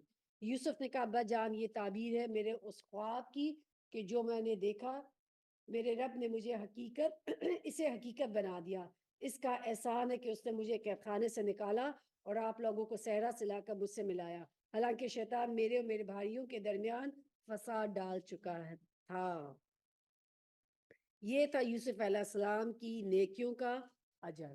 اور یوسف علیہ السلام کو یہاں پہ جو سجدہ تھا، یہ ان کی جو ہے قوم کے اندر اس کی اجازت تھی، یا ان کی شریعت میں، شریعت جو تعظیمی یہ سجدہ تھا۔ ہماری جو امت مسلمہ کے اندر کسی کو بھی سجدہ نہیں کیا جا سکتا، ٹھیک ہے۔ اب عبداللہ بن عباس تو یہ بھی کہتے ہیں کہ یہ اللہ کو انہوں نے سجدہ کیا تھا، یوسف علیہ السلام کو سجدہ نہیں کیا تھا۔ واقعہ یہ کہ میرا رب غیر محسوس تدبیروں سے اپنی مشیت پوری کرتا ہے، بے شک وہ علیم اور حکیم ہے۔ اے میرے رب، تو نے مجھے حکومت بخشی اور مجھ کو باتوں کی تہہ تک پہنچا دیا۔ زمین اور آسمان کے بنانے والے، تو ہی دنیا میں اور آخرت میں میرا سرپرست ہے۔ میرا خاتمہ اسلام پر کر اور انجام کار میں مجھے صالحین سے ملا دے۔ بہت ہی خوبصورت دعا ہے۔ فاطر السماوات والارض انت ولی فی الدنیا والآخرہ توفنی مسلما والحقنی بالصالحین۔ یوسف علیہ السلام موت کی دعا نہیں کرے بلکہ اسلام پر حسن الخاتمہ کی دعا کرے۔ مرنا تو ہے ہی ہے، اسلام پر مرنا ضروری ہے۔ اسلام پہ اللہ سبحانہ تعالیٰ کے سامنے اس کی راستے میں خاتمہ ضروری ہے، مسلمان بن کر مرنا ضروری ہے۔ اور کیا کہتے ہیں وَالْحِقْنِي بِالصَّالِحِينَ، یعنی میرا خاتمہ یعنی جب ہو تو میں جب اٹھوں تو صالحین میں سے اٹھوں۔ تو اس لیے ہمیں بھی اللہ تعالیٰ سے دعا کرنی چاہیے صالحین کی صحبت کی۔ دنیا میں اگر صالحین کی صحبت ہوگی نا تو پھر مرنے کے بعد بھی صالحین کے ساتھ انسان اٹھے گا، کیونکہ جو گروہ ہمارے دنیا میں ہوں گے، جو محفلیں ہماری دنیا میں ہوں گی، جو مجلسیں دنیا میں ہوں گی، وہی سی مجلس کے ساتھ ہم قیامت والے دن بھی اٹھائے جائیں گے۔ تو اس لیے ایسی مجلسیں اختیار کرنی چاہیے، کیونکہ ان مجلسوں میں انسان کی سوچ، انسان کا کردار، انسان کے اعمال، وہ سب اسی کے مطابق ہوتے ہیں۔ انسان اپنے دوست کے دین پر ہے، اس لیے ہر شخص دیکھے کہ میرا دوست کون ہے۔ اور دوسری چیز یہ ہے کہ انسان ہمیشہ اللہ سبحانہ تعالیٰ سے اپنا بہترین خاتمے کی دعا کرے کہ اللہ سبحانہ تعالیٰ ہمارا بہترین جو ہے اسلام پر خاتمہ کرے۔ اے محمد صلی اللہ علیہ وسلم، یہ قصہ غیب کی خبروں میں سے ہے جو ہم آپ کی طرف وحی کرے ہیں، ورنہ آپ اس وقت موجود نہیں تھے جب یوسف علیہ السلام کے بھائیوں نے آپس میں اتفاق کر کے سازش کی تھی، مگر تم خواہ کتنی ہی چاہو ان میں سے اکثر لوگ مان کر نہیں دینے والے ہیں، حالانکہ تم اس خدمت پر ان کا کوئی بھی اجر نہیں مانگتے۔ یہ تو ایک نصیحت ہے جو دنیا والوں کے لیے عام ہے۔ یعنی پورا قصہ بیسیکلی قریش مکہ کو سنایا جا رہا ہے کہ تم یعنی سوچو کہ یہ سب وہ لوگ تھے کہ جنہوں نے پوری یوسف علیہ السلام کے خلاف اتنی سازشیں کی، اور پھر اینڈ پہ کیا ہوا کہ وہ جو ان کا بھائی تھا یوسف علیہ السلام وہی سربلند ہوا۔ تو آج تم اگر رسول صلی اللہ علیہ وسلم کے خلاف اتنی سازشیں کر رہے ہو، اور وہ پھر بھی جب کہ تم نے رسول صلی اللہ علیہ وسلم سے ایسے سوالات کیے جس کا اللہ سبحانہ تعالیٰ نے پورا جواب دیا، باوجود سب کچھ سننے کے پھر بھی تمہارے دل ٹس سے مس نہیں ہوئے، تم ایمان نہیں لے کر آئے، کیونکہ قریش مکہ سارا قصہ سننے کے بعد بھی ایمان پھر بھی نہیں لائے۔ پھر فرمایا وَكَأَيٍّ مِّنْ آیَةٍ فِي السَّمَاوَاتِ وَالْأَرْضِ يَمُرُّونَ عَلَيْهَا وَهُمْ عَنْهَا مُعْرِضُونَ، زمین اور آسمانوں میں کتنی نشانیاں جن میں سے اکثر لوگ گزرتے رہتے ہیں اور ذرا توجہ نہیں کرتے۔ ان میں سے اکثر اللہ کو مانتے ہیں مگر اس طرح کہ اس کے ساتھ دوسروں کو شریک ٹھہراتے ہیں۔ کیا یہ مطمئن ہے کہ اللہ کے عذاب سے کوئی بلا انہیں دبوچ نہ لے گی، یا بے خبری میں قیامت کی گھڑی ان پر اچانک ہی نہ آ جائے گی؟ تم ان سے صاف کہہ دو میرا راستہ تو یہ ہے کہ میں اللہ کی طرف بلاتا ہوں، میں خود بھی پوری روشنی میں اپنا راستہ دیکھ رہا ہوں، اور میرے ساتھی بھی اللہ پاک ہے، اور شرک کرنے والوں سے میرا کوئی واسطہ نہیں ہے۔ تو مسلمان جو ہوتا ہے وہ ہر قسم سے شرک کو اپنے آپ کو بچاتا ہے، چاہے کہ وہ ظاہری شرک ہے، چاہے کہ وہ تعویذ گنڈے ہیں، چاہے کہ وہ جو ہے مثال کے طور پہ بدشگونی ہے، یہ چیز منحوس ہے، کچھ ہر چیز کے اللہ سبحانہ تعالیٰ کی طرف سے ہے، اور اس کا راستہ جو ہے سیدھا راستہ جو ہے وہ کیا ہے، جس کی طرف اسی راستے کو مسلمان اختیار کرتا ہے جس کی طرف اللہ سبحانہ تعالیٰ بلاتا ہے۔ اے محمد صلی اللہ علیہ وسلم، تم سے پہلے ہم نے جو پیغمبر بھیجے وہ سب مرد ہی تھے، یعنی عورتیں جو ہے وہ انبیاء یا رسول نہیں بن کے آئیں، صرف اور صرف مرد ہی تھے، اور انہی بستیوں کے رہنے والوں میں سے تھے، اور انہی کی طرف ہم وہی بھیجتے رہے، یعنی تمام جتنے بھی پیغمبر آئے وہ اپنی بستی میں سے اٹھائے گئے تھے، یعنی اپنی بستی کے لیے خاص رسول بن کے آئے تھے۔ پھر کیا یہ لوگ زمین میں چلے پھرے نہیں ہیں کہ ان قوموں کا انجام انہیں نظر نہ آیا ہو جو ان سے پہلے گزر چکی ہیں؟ یقیناً آخرت کا گھر ان لوگوں کے لیے اور زیادہ بہتر ہے جنہوں نے پیغمبروں کی بات مان کر تقوی کی روش اختیار کی۔ کیا اب بھی تم لوگ نہ سمجھو گے؟ پھر پیغمبروں کے ساتھ بھی یہی ہوتا رہا ہے کہ وہ مدتوں نصیحت کرتے رہے اور لوگوں نے سن کر نہ دیا، یہاں تک کہ جب پیغمبر لوگوں سے مایوس ہو گئے اور لوگوں نے بھی سمجھ لیا کہ ان سے جھوٹ بولا گیا تھا، یک ہماری مدد پیغمبروں کو پہنچ گئی۔ پھر جب ایسا موقع آ جاتا ہے تو ہمارا قاعدہ یہ ہے کہ جسے ہم چاہتے ہیں بچا لیتے ہیں، اور مجرموں پر سے تو ہمارا عذاب ٹالا ہی نہیں جا سکتا۔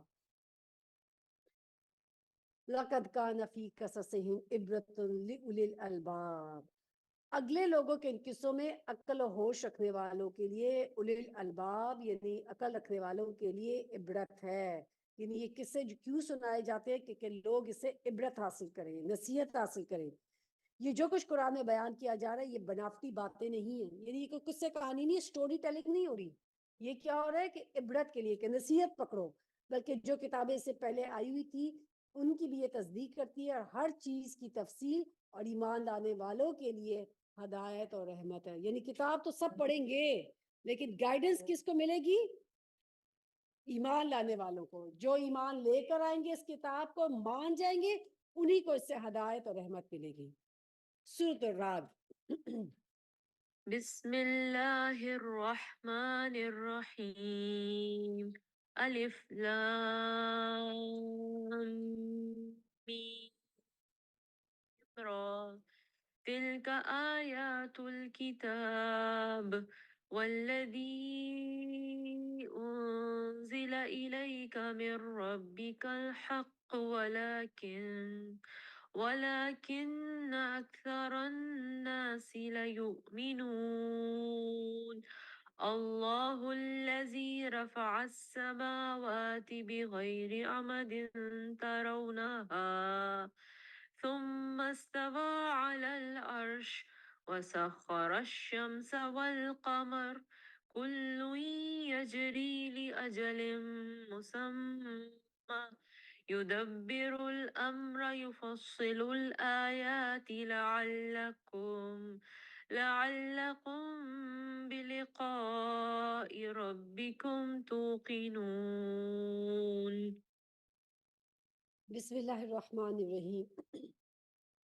الف لام میم را، تلک آیات الکتاب والذی انزل الیک من ربک الحق ولکن اکثر الناس لا یؤمنون۔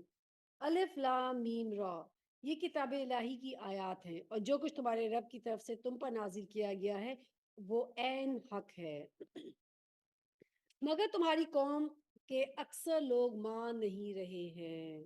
یعنی رسول صلی اللہ علیہ وسلم جو اس وقت دعوت دے رہے تھے، لوگوں کو اسلام کی طرف بلا رہے تھے، تو ان کی دعوت دینے کے 3 بنیادی باتوں پر وہ دعوت مشتمل تھی۔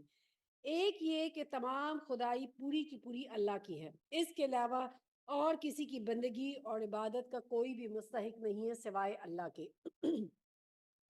دوسرا رسول صلی اللہ علیہ وسلم جس کی طرف بلا رہے تھے وہ یہ ہے کہ زندگی کے بعد ایک اور دوسری زندگی بھی ہے جس میں تمہیں انسان کو تمام اپنے اعمال کی جواب دہی کرنی ہوگی، اور تیسری چیز کیا تھی کہ میں اللہ کا رسول ہوں، جو کچھ پیش کر رہا ہوں وہ اپنی طرف سے نہیں بلکہ اللہ کی طرف سے مجھے وہ باتیں بتائی جا رہی ہیں، لیکن تم جو ہو اس کا انکار کرتے ہو۔ تو کائنات کی ہر چیز اللہ تعالیٰ نے بنائی ہے، اور اللہ سبحانہ تعالیٰ ہی اس پورے کائنات کا سسٹم چلا رہا ہے۔ وہ اللہ ہی ہے جس نے آسمانوں کو ایسے سہاروں کے بغیر قائم کیا جو تم کو نظر آتے ہیں، پھر وہ اپنے تخت سلطنت پر جلوہ فرما ہوا اور اس نے آفتاب و ماہتاب کو ایک قانون کا پابند بنایا. اس سارے نظام کی ہر چیز ایک وقت مقررہ تک چل رہی ہے اور اللہ ہی اس کے سارے کام کی تدبیر فرما رہا ہے. وہ نشانیاں کھول کھول کا بیان کرتا ہے، یعنی جتنے بھی کائنات کے سارے سسٹمز چل رہے ہیں جس کے بارے میں ہم ہارڈلی کچھ جانتے ہیں. ایک گیلیکسی پتہ لگتی ہے تو اس کے اندر کتنی ہزاروں گیلیکسیز اور کتنے ہزاروں ان کے اپنے چاند اور ستارے اور پتہ نہیں کیا کچھ ہے. اور اللہ سبحانہ تعالیٰ ان سب کو جانتا ہے اور ان سب کو صرف جانتا نہیں، چلا بھی رہا ہے. اگر ہر چیز، کوئی بھی چیز اپنے جو رفتار ہے اس سے کچھ سیکنڈ سے بھی آگے پیچھے ہو جائے تو ہر سب تمام جتنے بھی یہ نظام ہے آپس میں ایک دوسرے سے ٹکرا کے فنا ہو جائیں. اور اللہ ہی سارے کام کی تدبیر فرما رہا ہے. وہ نشانیاں کھول کر بیان کرتا ہے شاید تم اپنے رب کی ملاقات کا یقین کرو. یعنی اللہ تعالیٰ یہ تمام چیزیں ہمیں کیوں بتاتا ہے؟ شاید کہ ابھی بھی ہمیں یقین آ جائے. یعنی اگر ہم کتاب کی آیات پر یقین نہیں کریں تو کائنات ہی کو دیکھ کے سمجھ جائیں کہ اس پوری کائنات کو چلانے والا کون ہے. اسی سے اللہ تعالیٰ کی معرفت ہو جائے اور انسان جو ہے اس ملاقات کا کہ یعنی ایک دن اللہ تعالیٰ سے ملنا ہے. اور اسی طرف رسول صلی اللہ علیہ وسلم جو دعوت دیتے تھے کہ ہر ایک انسان کو مرنا ہے پھر اللہ تعالیٰ کے سامنے اس کی جواب دہی کرنی ہے کہ جو جو اس سے اعمال کیے. وہی ہے جس نے یہ زمین پھیلا رکھی ہے، اس میں پہاڑوں کے کھونٹے گاڑ دیے اور دریا بہا دیے. اس وقت جب رسول صلی اللہ علیہ وسلم یہ بات بتا رہے ہیں نا، ابھی سائنس یہ نہیں کہتی تھی کہ یہ پہاڑ جو ہے they are just acting like a nails, کہ جو زمین کو ہلنے سے بچاتے ہیں. جتنا پہاڑ آپ کو اوپر نظر آتا ہے اس سے ڈبل نیچے ہے. اور وہ کیوں ہے؟ تاکہ زمین اپنی جگہ سے ڈھلک نہ جائے. اور آج سے کتنے پہلے اللہ تعالیٰ نے خود بتا دیے کہ وہ کھونٹوں کی طرح جو ہے اللہ تعالیٰ نے ان پہاڑوں کو بنایا اور دریا بہا دیے. اس نے ہر طرح کے پھلوں کے جوڑے پیدا کیے اور وہی دن پر رات طاری کرتا ہے. ان ساری چیزوں پر میں بڑی نشانیاں ہیں ان لوگوں کے لیے جو غور و فکر سے کام لیتے ہیں. یہ ساری نشانیاں کس کو نظر آتی ہیں؟ جس کو غور و فکر کرتا ہے. کس طریقے سے اگر آپ دیکھیں کہ اللہ سبحانہ تعالیٰ دن نکلا ہوتا ہے نا، اور کبھی غور کرے کس طرح آہستہ آہستہ آہستہ رات اس کو پورا ایک کور کر لیتی ہے ایک چادر کی طرح. اگر ایک جیسے ہم بٹن آن کرتے ہیں لائٹ کا، اگر ایسے ہوتا تو انسان کے لیے کتنا مشکل ہو جاتا کہ ایک دم سے رات ہو گئی اور ایک دم سے دن آ گیا. لیکن اللہ سبحانہ تعالیٰ کیسے آہستہ آہستہ آہستہ آہستہ جب آپ کی آنکھیں مانوس ہو جاتی ہے پھر اس کے بعد وہ دن آتا ہے اور اس طرح رات آتی ہے. اور دیکھو زمین میں الگ الگ خطے پائے جاتے ہیں جو ایک دوسرے سے متصل واقع ہیں. انگور کے باغ ہیں، کھیتیاں ہیں، کھجور کے درخت ہیں جن میں سے کچھ اکھڑے ہیں اور کچھ دوہرے. سب کو ایک ہی پانی سے سیراب کرتا ہے مگر مزے میں ہم کسی کو بہتر بناتے ہیں اور کسی کو کمتر. ان سب چیزوں میں بہت سی نشانیاں ان لوگوں کے لیے جو عقل سے کام لیتے ہیں. ہر بات بتانے کے بعد اللہ تعالیٰ کیا فرماتے ہیں؟ یہ نشانیاں کس کو نظر آئیں گی؟ جو عقل استعمال کرے گا.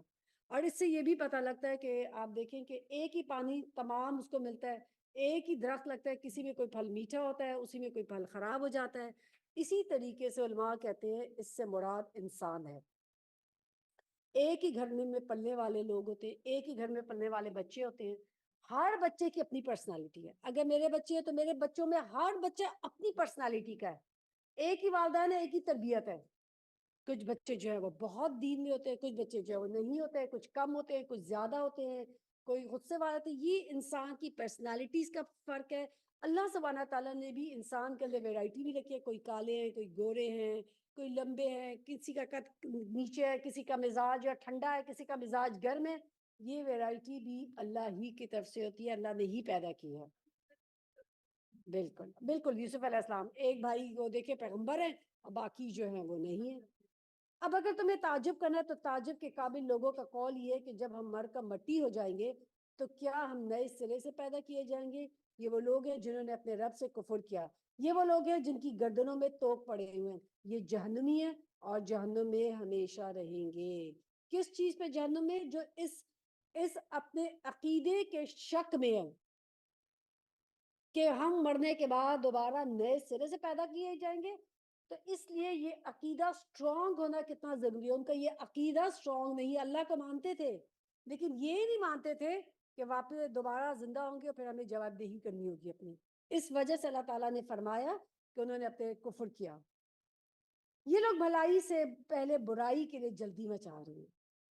حالانکہ ان سے پہلے وہ لوگ اس روش پر چلے ہیں، ان پر اللہ کے عذاب کے ابنتناک مثالیں گزر چکی ہیں. یعنی یہ کیا کرتے ہیں، عمل نہیں کرتے اور کیا کہتے ہیں، عذاب لے آؤ. اور اللہ تعالیٰ کے حکم کو نبی کریم صلی اللہ علیہ وسلم جو ان کو اللہ تعالیٰ کے احکامات سناتے تھے اس کو کیا کرتے تھے، جھٹلاتے تھے. اور جب رسول صلی اللہ علیہ وسلم ان کو ڈراتے ہیں تو کہتے ہیں ٹھیک ہے عذاب لے آؤ.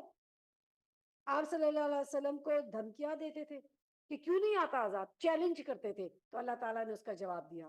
حقیقت یہ ہے کہ تیرا رب لوگوں کی زیادتیوں کے باوجود ان کے ساتھ چشم پوشی سے کام لیتا ہے. سبحان اللہ. پھر بھی چھوڑ دیتا ہے لوگوں کو. کھلم کھلا لوگ اللہ سبحانہ تعالیٰ کی زمین پر رہتے ہیں، اللہ کا دیا ہوا کھاتے ہیں، پیتے ہیں، چلتے ہیں، پھرتے ہیں. اللہ ان کو اولاد بھی دیتا ہے، باوجود یہ کہ وہ شرک بھی کرتے ہیں، اللہ تعالیٰ کے ساتھ شریک بھی کرتے ہیں، زیادتیاں کرتے ہیں، پھر بھی اللہ تعالیٰ ان کو ٹائم دیتا ہے. اور یہ بھی حقیقت ہے کہ تیرا رب سخت سزا دینے والا ہے. یعنی اس کے ساتھ یہ ہے کہ اللہ تعالیٰ معاف بھی کرتا ہے اور عذاب بھی دینے والا ہے. یہ لوگ جنہوں نے تمہاری بات ماننے سے انکار کر دیا کہتے ہیں اس شخص پر اس کے رب کی طرف سے کوئی نشانی کیوں نہ اتری، تم تو محض خبردار کر دینے والے ہو، ہر قوم کے لیے ایک رہنما ہے. اللہ ایک ایک حاملہ کے پیٹ سے واقف ہے، جو کچھ اس میں بنتا ہے اس سے بھی وہ جانتا ہے، اور جو کچھ اس میں کمی یا بیشی ہوتی ہے اس سے وہ باخبر رہتا ہے. ماں خود نہیں جانتی. بہت دفعہ الٹرا ساؤنڈ میں نہیں پتہ لگتا کہ اندر بچہ کیسا ہے، لیکن اللہ جانتا ہے. کتنی دفعہ آپ دیکھیں کہ الٹرا ساؤنڈ میں کیا پتہ لگتا ہے کہ لڑکا ہے، ساری تیاری ہو جاتی ہے، پتہ لگتا ہے لڑکی پیدا ہو جاتی ہے.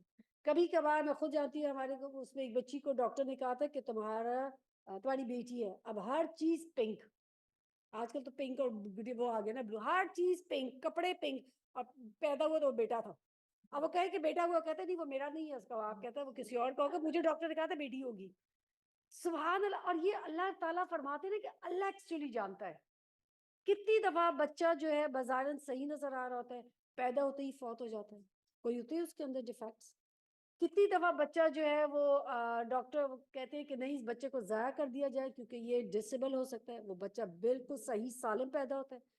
اللہ سبحانہ تعالیٰ کہتے ہیں کہ اللہ جانتا ہے، چاہے کہ ماں خود بھی نہیں جانتی، کوئی نہیں جانتا. ہر چیز کے لیے اس کے ہاں ایک مقدار مقرر ہے، یعنی ایک ٹائم ہے. وہ پوشیدہ اور ظاہر ہر چیز کا عالم ہے. وہ بزرگ اور ہر حال میں بالاتر رہنے والا ہے. تم میں سے کوئی شخص کو زور سے بات کرے یا آہستہ، اور کوئی رات کی تاریکی میں چھپا ہو یا دن کی روشنی میں چل رہا ہو، اس کے لیے سب یکساں ہیں. یعنی انسان تو صرف روشنی میں دیکھ سکتا ہے نا، اللہ اندھیرے میں بھی دیکھ سکتا ہے، روشنی بھی دیکھ سکتا ہے. کوئی ایسا بات کرے، کوئی چھپ کے بات کرے، کوئی دل کے اندر کوئی برے ارادے رکھتا ہے، اللہ سب دلوں کے اندر حال تک سے واقف ہے. اب آپ دیکھیں کہ اس صورت کے اندر کمپیریزن بتا دیا جا رہا، ہر چیز میں کمپیریزن ہے. کھلے کرو چھپے کرو، اونچی آواز میں کرو کہ نیچے آواز بھی کرو، اللہ تعالیٰ جو ہے وہ سب کچھ جانتا ہے. ہر شخص کے آگے پیچھے اس کے مقرر کیے ہوئے نگران لگے ہوئے ہیں جو اللہ کے حکم سے اس کی دیکھ بھال کر رہے ہیں. لوگوں سے ہم چھپ سکتے ہیں، اللہ سے نہیں چھپ سکتے. ہر وقت ہمارے منہ سے بات نہیں نکلتی ہے، وہ اتنے تیز ہوتے ہیں اسی سیکنڈ وہ لکھ لیتے ہیں کہ جو ہم عمل کریں. اس لیے ہم لوگوں سے تو چھپ سکیں گے، اللہ سے ان فرشتوں سے نہیں چھپ سکتے. اللہ سبحانہ تعالیٰ نے ہر ایک انسان کے ساتھ وہ فرشتے مقرر کیے ہیں جو اس کے تمام اعمال نامے کو درج کر رہے ہیں. اس لیے ہر وقت انسان کو کانشیس زندگی گزارنی چاہیے. اور یہ فرشتے اللہ تعالیٰ نے کس کے لیے مقرر کیے؟ تمام فرشتے جتنے بھی ہیں انسان کے لیے. کچھ فرشتے ہمارے اعمال نامے لکھ رہے ہیں، کچھ فرشتے بارش برساتے ہیں، کچھ فرشتے جو ہے تقدیر لکھتے ہیں، کچھ فرشتے موت کے فرشتے ہیں، کچھ فرشتے ایسے ہیں کہ جو وحی نازل کرتے تھے. تو یہ سب اللہ سبحانہ تعالیٰ نے انسانوں کے کاموں پہ فرشتوں کو معمور کیا ہے. تو اس لیے یہاں تک کہ کچھ فرشتے ایسے ہوتے ہیں کہ جو دعائیں کرتے ہیں. کوئی نیک اعمال جو فرشتے ہوتے ہیں تو کچھ نیک اعمال لوگ ہوتے ہیں تو فرشتے ان کے لکھتے ہیں. جب وہ بیمار ہوتے ہیں یا نہیں آتے مسجد، مثال کے طور پر مسجد میں آنے والے لوگ، تو فرشتے ان کے دوست بن جاتے ہیں، ان کا لکھتے رہتے ہیں کہ اچھا یہ مسجد چل کے روز آتے ہیں. اب وہ جو بیمار ہوتے ہیں تو فرشتے ان کو جا کے ڈھونڈتے ہیں کہ وہ کیوں نہیں آئے مسجد. سبحان اللہ. اس طریقے سے فرشتے جو ہے لوگوں کے ساتھ ان کے دوست بن جاتے ہیں. تو ایسے فرشتے جو ہوتے ہیں یہ اللہ سبحانہ تعالیٰ کی طرف سے مقرر ہیں. تمام فرشتوں کو مقرر کرنے والی ذات جو ہے وہ بھی اللہ تعالیٰ کی ہے.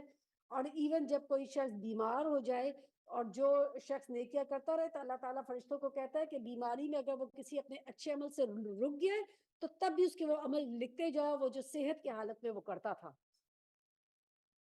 حقیقت یہ ہے کہ اللہ کسی قوم کے حال کو نہیں بدلتا جب تک کہ وہ خود اپنے اوصاف کو نہیں بدلتی. اور جب اللہ کسی قوم کی شامت لانے کا فیصلہ کر لے تو پھر وہ کسی کے ٹالے سے نہیں ٹل سکتی. نہ اللہ کے مقابلے میں ایسی قوم کا کوئی حامی اور مددگار ہو سکتا ہے. وہی ہے جس سے تمہارے سامنے بجلیاں چمکاتا ہے جنہیں دیکھ کر تمہیں اندیشے بھی لاحق ہوتے ہیں اور امیدیں بھی بن جاتی ہیں. وَيُسَبِّحُ الرَّعْدُ بِحَمْدِهِ وَالْمَلَائِكَةُ بادلوں کی گرج وہی ہے جو پانی سے لدے ہوئے بادل اٹھاتا ہے. بادلوں کے گرج سے اس کی حمد کے ساتھ اس کی پاکی بیان کرتی ہیں اور فرشتے اس کی ہیبت سے لرزتے ہوئے اس کی تسبیح کرتے ہیں. وہ کڑکتی ہوئی بجلیوں کو بھیجتا ہے اور بسا اوقات ان پر جیسے چاہتا ہے عین اس حالت میں گرا دیتا ہے جبکہ لوگ اللہ کے بارے میں جھگڑے کر رہے ہوتے ہیں. فی الواقع اس کی چال بڑی زبردست ہے. اس رات جو ہے ایک فرشتے کا نام ہے جو بادلوں کو چلاتا ہے. اور یہاں رات اور ملائکہ دو چیزوں کا یہاں پر ذکر کیا گیا ہے. یہاں پہ خاص طور پہ بجلی کے کڑاکوں کی بھی بات کی گئی ہے. تو بجلی کے کڑاکے کے وقت کیا کرنا چاہیے؟ گپ شپ لگانی چاہیے, تصویریں کھینچنی چاہیے, اللہ کا ذکر ادا کرنی چاہیے. ایسی دعائیں جو رسول صلی اللہ علیہ وسلم سے ہمیں پتہ لگتی ہیں کہ جو بجلی کے اس وقت پڑھی جاتی ہیں. اور ایک اور چیز بہت جو امپورٹنٹ بتائی جا رہی ہے کہ خوف اور امید کا بیلنس, کہ اللہ تعالیٰ سے امید بھی رکھنی ہے اور اللہ تعالیٰ کا خوف بھی رکھنا ہے. کیونکہ جب انسان خوف اور امید کے درمیان میں ہوتا ہے تو تبھی انسان جو ہے اپنے گناہوں سے رکتا بھی ہے اور عمل کر سکتا بھی ہے. اگر ہر وقت خوف میں رہے گا تو پھر انسان اتنا ڈی موٹیویٹ ہو جاتا ہے, کہتا ہے بس ٹھیک ہے اب تو میں کوئی اچھا کام کر ہی نہیں سکتا. لیکن مومن جو ہوتا ہے وہ خوف اور جو ہے ہمیشہ امید کے درمیان رہتا ہے. آپ صلی اللہ علیہ وسلم ایک نوجوان کے پاس آیا جو حالت نزا میں تھا. اس سے پوچھا تم کیسا پا رہے ہو؟ وہ بولا میں اللہ سے مغفرت کی امید رکھتا ہوں اور گناہوں سے ڈرتا بھی ہوں. آپ صلی اللہ علیہ وسلم نے فرمایا اللہ اس کو وہ چیز دے گا جس کی وہ امید رکھتا ہے اور اس سے بچا لے گا جس کا وہ خوف رکھتا ہے. تو اللہ تعالیٰ سے امید بھی رکھنی ہے اور خوف بھی رکھنا ہے. اسی کو پکارنا برحق ہے. لہو دعوت الحق والذین یدعون من دونہ لا یستجیبون لهم بشیء الا کباسط. اسی کو پکارنا برحق ہے. رہی وہ دوسری ہستیاں جنہیں اس کو چھوڑ کر یہ لوگ پکارتے ہیں وہ ان کی دعاؤں کا کوئی جواب نہیں دے سکتی. انہیں پکارنا تو ایسے جیسے کوئی شخص پانی کی طرف ہاتھ پھیلا کر اسے درخواست کرے کہ تو میرے منہ تک پہنچ جا, حالانکہ پانی اس تک پہنچنے والا نہیں ہے.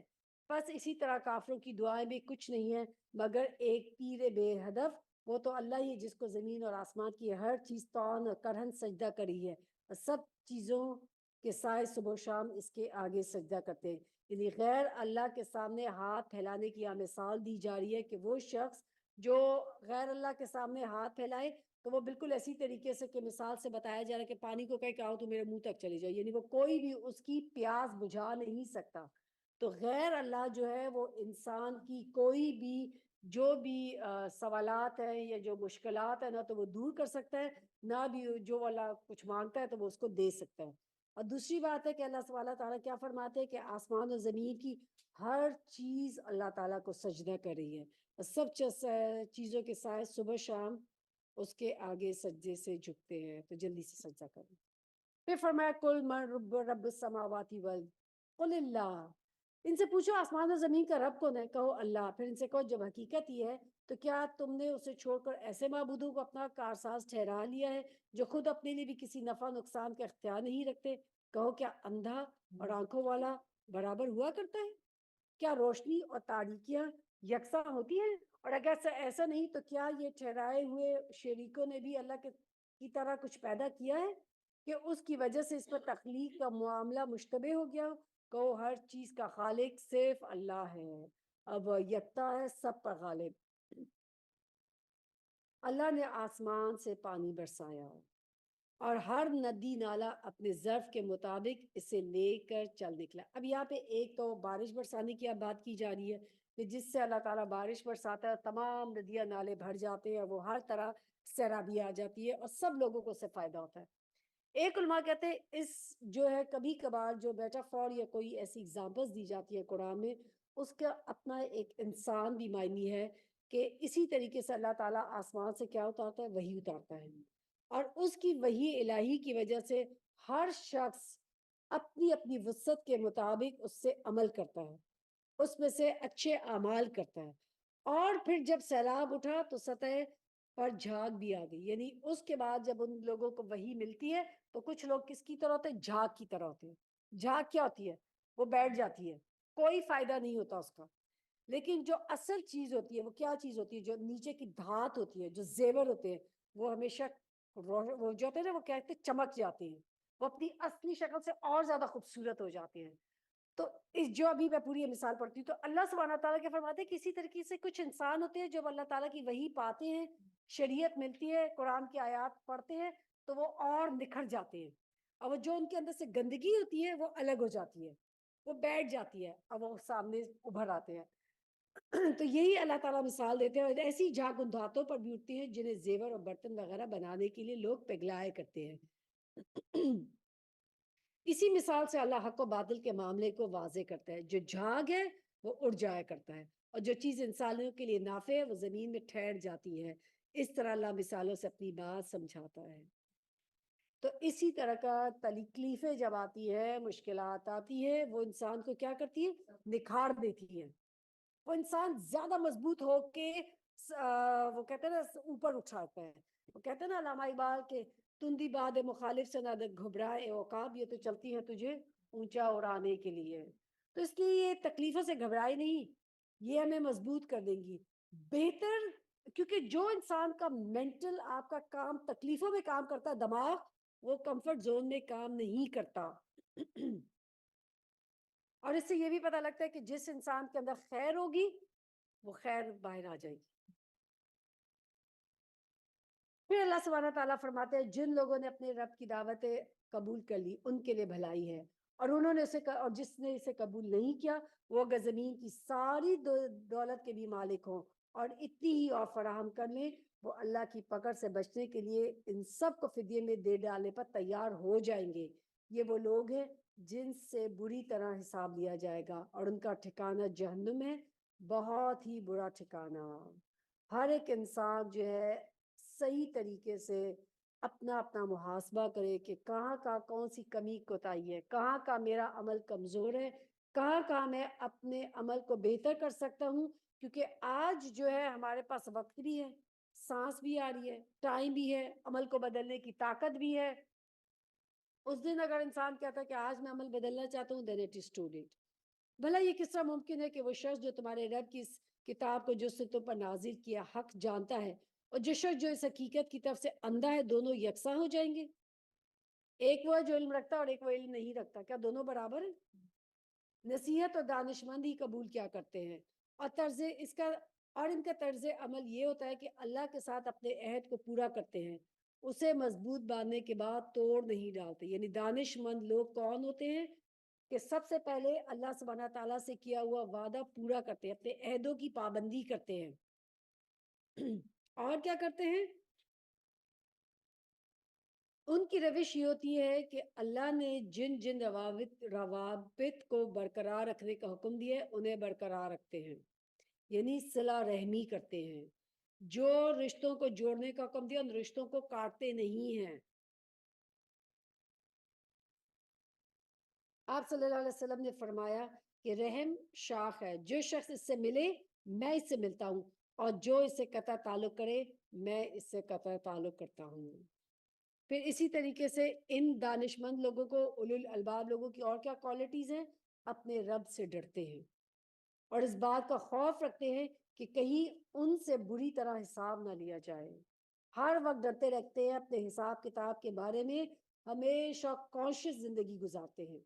ان کا حال یہ ہوتا ہے کہ اپنے رب کی رضا کے لیے صبر سے کام لیتے ہیں, نماز قائم کرتے ہیں, ہمارے دیے ہوئے رزق میں سے اعلانیہ اور پوشیدہ خرچ کرتے ہیں, اور برائی کو بھلائی سے دفع کر دیتے ہیں، یعنی اپنے طرز عمل کو بہتر بناتے ہیں۔ اگر کوئی زیادتی بھی کرتا ہے تو بھلائی کے ساتھ ہی اس کے مقابلے میں بدسلوکی کے مقابلے بدسلوکی نہیں کرتے، اچھے سلوک سے اس کو دور کر دیتے ہیں، حسن سلوک سے پیش آتے ہیں۔ آخرت کا گھر انہی لوگوں کے لیے ہے، یعنی ایسے باغ جو ان کے ابدی قیام گاہ ہوں گے، وہ خود بھی ان میں داخل ہو جائیں گے، اور ان کے آباء اجداد اور ان کی بیویاں اور ان کی اولاد میں سے جو صالح ہیں وہ بھی ان کے ساتھ وہاں جائیں گے۔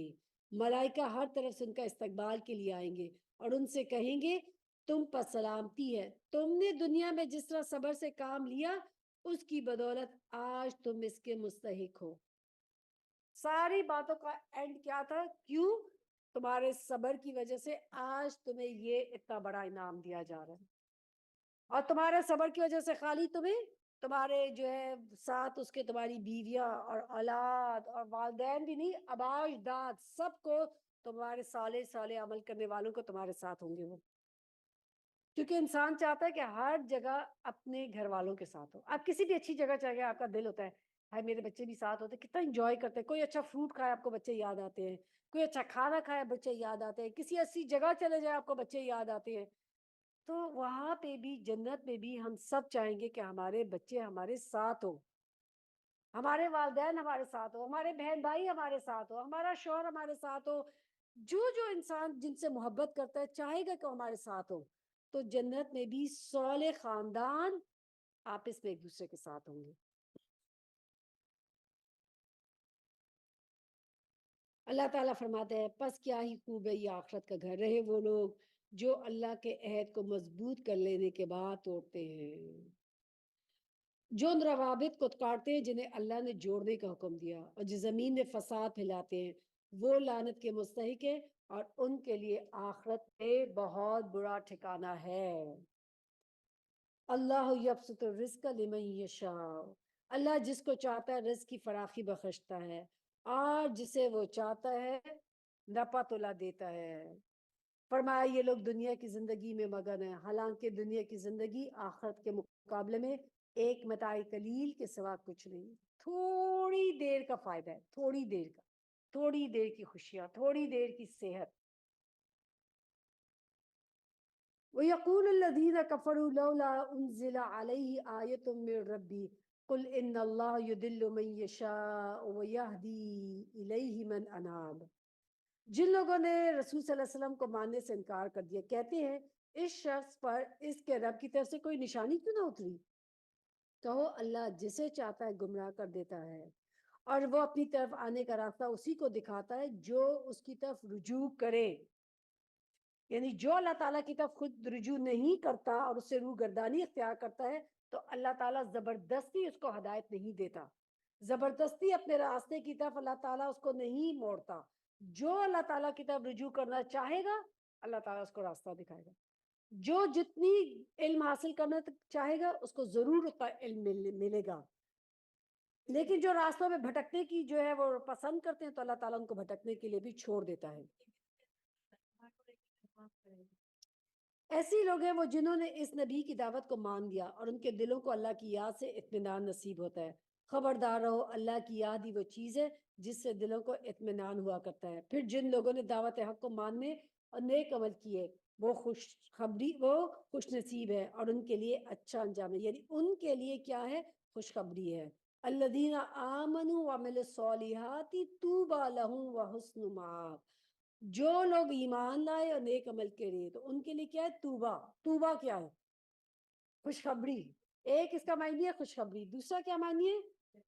جنت کا ایک درخت ہے جس کا نام ہے توبہ، اور جس کی مسافت 100 سال کے برابر ہوگی تب بھی وہ ختم نہیں ہوگا، اتنی لمبی اس کا، اتنا لمبا وہ درخت ہے، اور اہل جنت کے کپڑے اسی سے نکلیں گے، اور یہ جنت الفردوس کے سائے میں یہ درخت ہے۔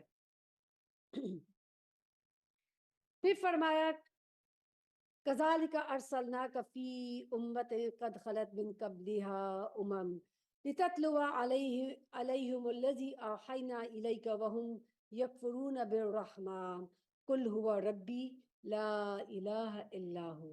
اے محمد صلی اللہ علیہ وسلم اسی شان سے ہم نے تم کو رسول بنا کر بھیجا ہے، ایک ایسی قوم میں سے جس سے پہلے بہت ساری قومیں گزر چکی ہیں، تاکہ تم ان لوگوں کو وہ پیغام سناؤ جو ہم نے آپ پر نازل کیا ہے، اس حال میں کہ یہ اپنے نہایت مہربان اللہ کے کافر بنے ہوئے ہیں۔ ان سے کہو وہی میرا رب ہے، اس کے سوا کوئی معبود نہیں۔ تو یعنی سب سے بہترین کیا ہے؟ کلمہ، ذکر، لا الہ الا اللہ، سب سے بہترین ذکر ہے۔ اور کیوں سناؤ؟ کیونکہ اسی ذکر سے کیا ہوتے ہیں؟ دلوں کو اطمینان ملتا ہے۔ تو اس لیے جو بھی کوئی پریشان ہو، یہ کلمہ بھی ایسا ہے کہ جو انسان کو پریشانیوں سے نکالتا ہے، لا الہ الا اللہ۔ ہم سب چاہتے ہیں کہ مرتے وقت ہمارے زبان سے کلمہ نکلے، جتنا زیادہ زندگی میں نکلے گا، پڑھیں گے، اتنا زیادہ وہ کہتے ہیں مرتے وقت وہی کلمات نکلیں گے جو ہر وقت انسان پڑھتا رہتا ہے۔ اسی لیے تو نا کچھ لوگ سارا وقت میوزک سنتے ہیں، اسی کے شوقین ہوتے ہیں، اسی کے گانے سنتے رہتے ہیں، تو مرتے وقت بھی وہی چیزیں ان کی زبان پر روان ہو جاتی ہیں۔ تو اس لیے ہمیشہ اللہ سبحانہ تعالیٰ کا ذکر کرتا رہنا چاہیے۔ فرمایا اسی پر میں نے بھروسہ کیا اور وہی میرا ملجا و ماوا ہے۔ اور کیا ہوتا اگر یہ کوئی کیا ہو جاتا اگر کوئی ایسا قرآن اتار دیا جاتا جس کے زور سے پہاڑ چلنے لگتے، یا زمین شک ہو جاتی، یا مردے قبروں سے نکل کر بولنے لگتے؟ یعنی اللہ سبحانہ تعالیٰ کے لیے کوئی مشکل نہیں کہ ایسے وہ نشانیاں دکھا دے۔ اس طرح کی نشانیاں دکھا دینا کوئی مشکل کام نہیں ہے، بلکہ سارا اختیار اللہ ہی کے ہاتھ میں ہے۔ پھر کیا اہل ایمان ابھی تک کفار کی طلب کے جواب میں کسی نشانی کے ظہور آس لگائے بیٹھے ہیں، اور وہ یہ جان کا مایوس نہیں ہو گئے کہ اللہ چاہتا تو سارے انسانوں کو ہدایت دیتا؟ یعنی مسلمان کیا چاہتے تھے کہ اچھا اگر اللہ تعالیٰ کو یہ سب معجزہ دکھا دے تو اچھا ہے کہ یہ سارے لوگ باقی جو ہے ایمان لے آئیں گے۔ تو اللہ سبحانہ تعالیٰ نے مسلمانوں کو اس بات کا جواب دیا کہ وہ اگر ان کو ہدایت لانی ہوتی تو یہ اللہ تعالیٰ کا کلام ہی سب سے بڑی نشانی ہے، وہ لے آتے۔ جن لوگوں نے اللہ کے ساتھ کفر کا رویہ اختیار کر رکھا ہے، ان پر ان کے کرتوتوں کی وجہ سے کوئی نہ کوئی آفت آتی ہی رہتی ہے، یا ان کے گھر کے قریب ہی کہیں نازل ہوتی ہے۔ یہ سلسلہ چلتا رہے گا یہاں تک کہ اللہ تعالیٰ کا وعدہ آن پورا ہوگا۔ یقیناً اللہ اپنے وعدے کی خلاف ورزی نہیں کرتا۔ تم سے پہلے بھی بہت سے رسولوں کا مذاق اڑایا جا چکا ہے، مگر میں نے ہمیشہ منکرین کو ڈھیل دی اور آخر کار ان کو پکڑ لیا۔ پھر دیکھ لو کہ میری سزا کیسی سخت تھی۔ یعنی انسان پہ جو چھوٹی موٹی تکلیفیں آتی ہیں وہ اسی لیے آتی ہیں کہ انسان کیا کرے؟ اللہ تعالیٰ سے استغفار کر کے معافی مانگ لے، اپنے عمل کو بدل دے۔ پھر کیا جب وہ ایک متنفس کی کمائی پر نظر رکھتا ہے، اس کے مقابلے میں یہ جسارتیں کی جا رہی ہیں کہ لوگوں نے اس کے کچھ شریک ٹھہرا رکھے ہیں۔ اے نبی صلی اللہ علیہ وسلم، ان سے کہو اگر واقعی وہ اللہ کے بنائے ہوئے شریک ہیں تو ذرا ان کے نام تو لو، وہ کون ہے؟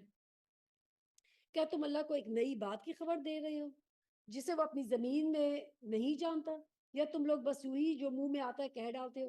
حقیقت یہ ہے کہ جن لوگوں نے دعوت حق کو ماننے سے انکار کیا ہے ان کے لیے ان مکانی خوشنما بنا دی گئی ہے اور وہ راہ راست سے روک دیے گئے ہیں۔ پھر جس کو اللہ گمراہی میں پھینک دے اسے کوئی راہ دکھانے والا نہیں ہے۔ ایسے لوگوں کے لیے دنیا کی زندگی میں عذاب ہے اور آخرت کا عذاب اس سے بھی زیادہ سخت ہے۔ کوئی ایسا نہیں ہے جو انہیں اللہ سے بچانے والا ہو۔ اللہ تعالیٰ انسانوں کے لیے جس جنت کا وعدہ کیا گیا ہے اس کی شان یہ ہے کہ اس کے نیچے نہریں بہ رہی ہیں، اس کے پھل دائمی ہیں اور اس کا سایہ لازوال ہے۔ یہ انجام ہے متقی لوگوں کا، اور منکرین حق کا انجام یہ ہے کہ ان کے لیے دوزخ کی آگ ہے۔ جنت کے پھل جو ہے وہ دائمی ہیں، کوئی گٹلی نہیں ہوگی۔ جنت کا ہر موسم کا پھل جنت میں ہر وقت موجود ہوگا۔ جنت کے پھلوں کا ذخیرہ کبھی بھی ختم نہیں ہونے والا۔ جنت کے پھل کبھی گلیں گے سڑیں گے نہیں۔ تمام پھل ہر کسی کی پہنچ میں ہوں گے۔ انسان چاہے گا کہ مجھے یہ پھل کھانا ہے تو کھڑے بیٹھے لیٹے ہر وقت وہ پھل جو ہے اس کے قریب آ جائے گا اور وہ اس کو توڑ کے کھا سکے گا۔ جنت کی کھجور جو ہے مٹکے کے برابر ہوگی، دودھ سے زیادہ سفید، شہد سے زیادہ میٹھی اور مکھن سے زیادہ نرم، ایسی ہوگی جنت کی کھجور۔ اور منکرین حق کا انجام یہ ہے کہ ان کے لیے کیا ہوگی؟ دوزخ کی آگ۔ اے نبی صلی اللہ علیہ وسلم، جن لوگوں کو ہم نے پہلے کتاب دی ہے اس کتاب سے جو ہم نے تم پر نازل کیا ہے خوش ہیں، اور مختلف گروہ میں کچھ لوگ ایسے بھی ہیں جو اس کی بعض باتوں کو نہیں مانتے، تم صاف کہہ دو کہ مجھے تو صرف اللہ کی بندگی کا حکم دیا گیا ہے اور اس سے منع کیا گیا کہ کسی کو اس کے ساتھ شریک ٹھہراؤں، لہٰذا میں اسی کی طرف دعوت دیتا ہوں اور اسی کی طرف میرا رجوع ہے۔ اسی کی ہدایت کے ساتھ ہم نے یہ فرمان عربی تم پر نازل کیا ہے۔ اب اگر تم نے اس علم کے باوجود جو تمہارے پاس آ چکا ہے لوگوں کی خواہشات کی پیروی کی تو اللہ کے مقابلے میں نہ تمہارا کوئی حامی و مددگار ہے اور نہ کوئی اس کی پکڑ سے تم کو بچا سکتا ہے۔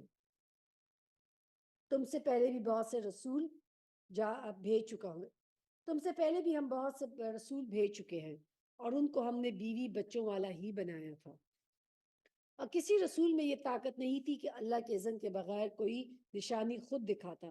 ہر دور کے لیے کتاب ہے، اللہ جو کچھ چاہتا ہے مٹا دیتا ہے اور جس چیز کو چاہتا ہے قائم رکھتا ہے۔ الکتاب اسی کے پاس ہے۔ یعنی انبیاء جو تھے وہ انسان تھے، شادی کرتے تھے، کھاتے پیتے تھے، ان کے بھی بچے ہوتے تھے، بالکل انسان تھے اور انسانوں میں سے تھے، اسی لیے اللہ تعالیٰ نے ان کو انسانوں کے لیے رسول و پیغمبر بنا کر بھیجا۔ اور اے نبی صلی اللہ علیہ وسلم، جس برے انجام کی دھمکی ہم ان لوگوں کو دے رہے ہیں اس کا کوئی حصہ خواہ ہم تمہارے جیتے جی دکھا دیں یا اس کے ظہور میں آنے سے پہلے ہم تمہیں اٹھا لیں، بہرحال تمہارا کام صرف پیغام پہنچا دینا ہے، حساب لینا ہمارا کام ہے۔ کیا یہ لوگ دیکھتے نہیں ہیں کہ ہم اس سرزمین پر چلے آ رہے ہیں اور اس کا دائرہ ہر طرف سے تنگ کرتے چلے آ رہے ہیں؟ اللہ حکومت کر رہا ہے، کوئی اس کے فیصلوں پر نظر ثانی کرنے والا نہیں ہے اور اسے حساب لینے میں ذرا بھی کچھ دیر نہیں لگتی۔ وَقَدْ مَكَرَ الَّذِينَ مِن قَبْلِهِمْ فَلِلَّهِ الْمَكْرُ جَمِيعًا يَعْلَمُ مَا تَكْسِبُ كُلُّ نَفْسٍ۔ ان سے پہلے جو لوگ گزر چکے ہیں وہ بھی بڑی بڑی چالیں چل رہے تھے، مگر اصل فیصلہ کن چال تو پوری کی پوری اللہ ہی کے ہاتھ میں ہے۔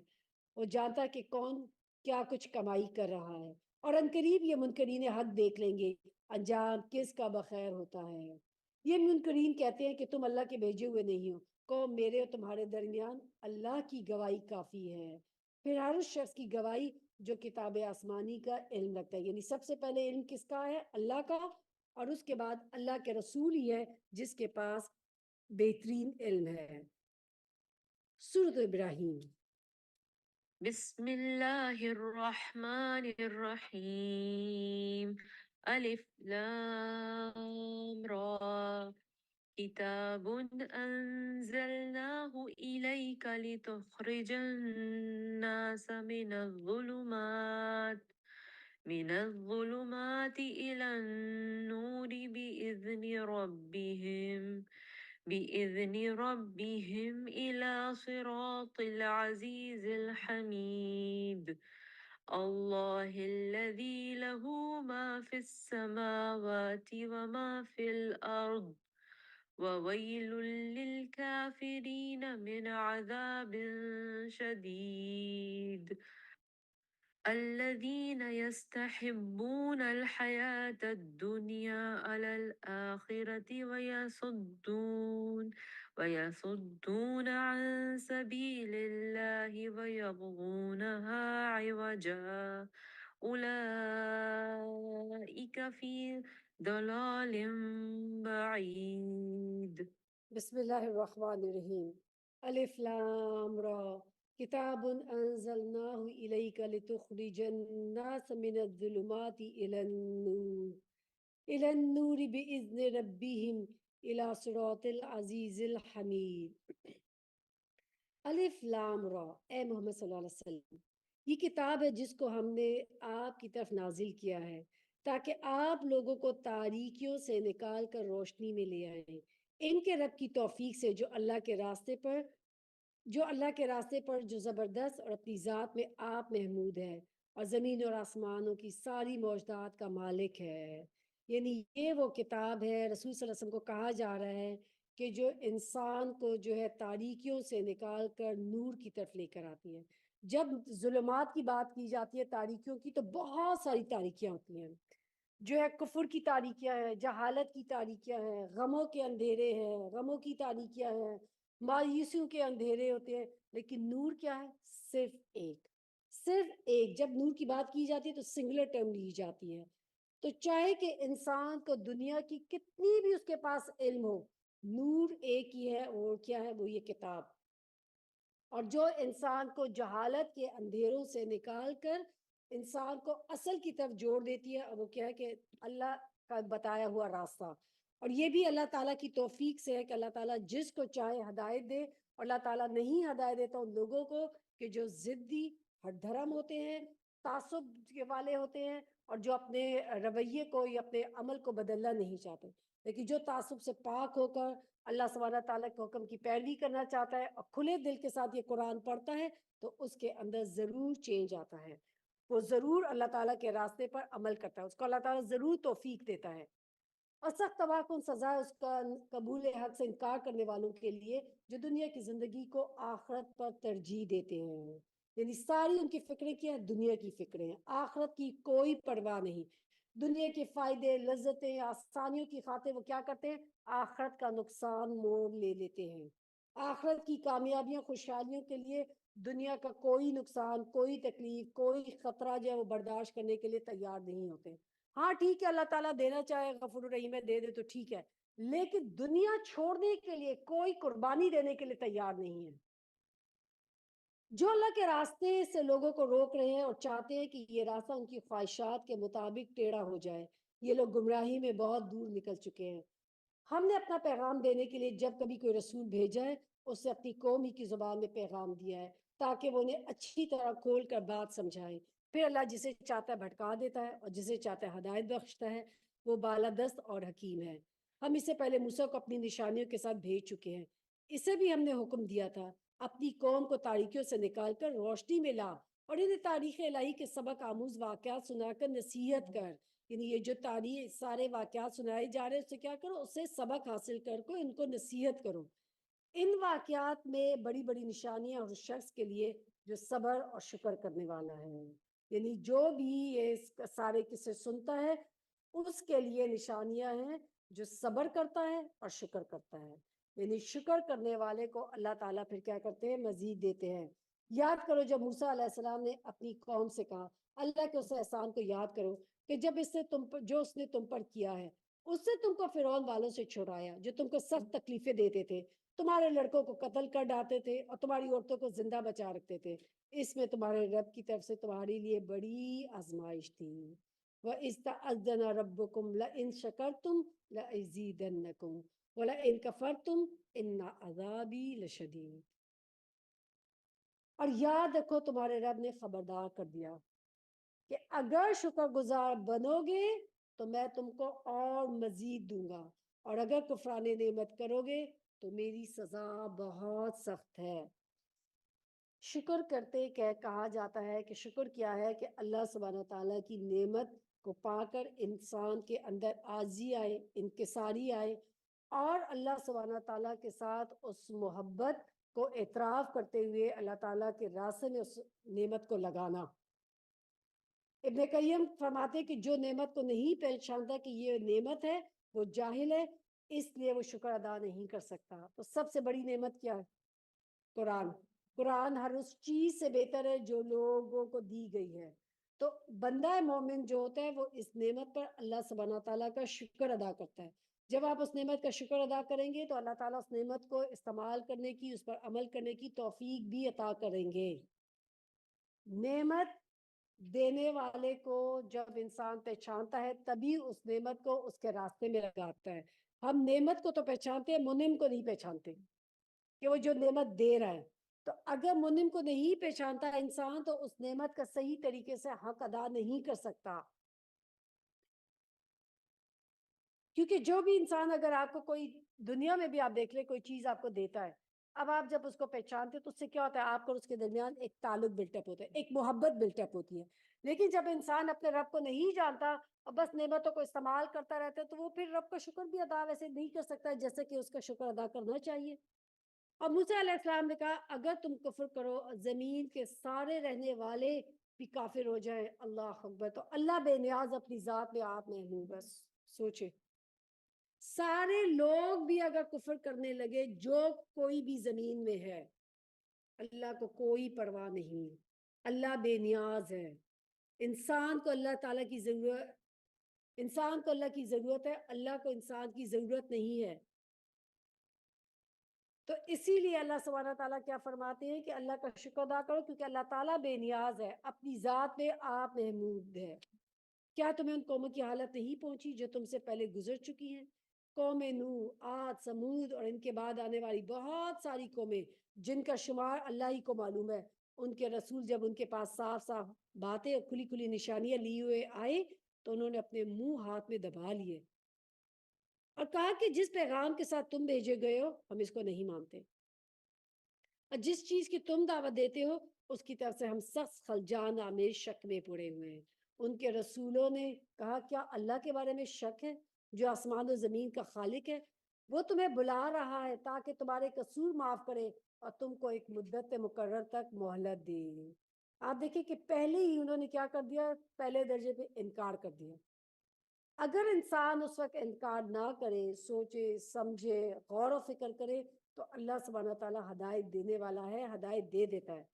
ماننے والے جو ہیں وہ بہانے نہیں بناتے، وہ کیا کرتے ہیں اس کا، اور وہ انتظار نہیں کرتے کہ جب آخری وقت آئے گا تو تب جو ہے میں جا کے عمل کروں گا، وہ عمل کی کوششیں شروع کر دیتے ہیں، اللہ تعالیٰ سے توفیق مانگنے لگتے ہیں، اللہ تعالیٰ توفیق بھی دے دیتا ہے اور عمل بھی ہو جاتا ہے۔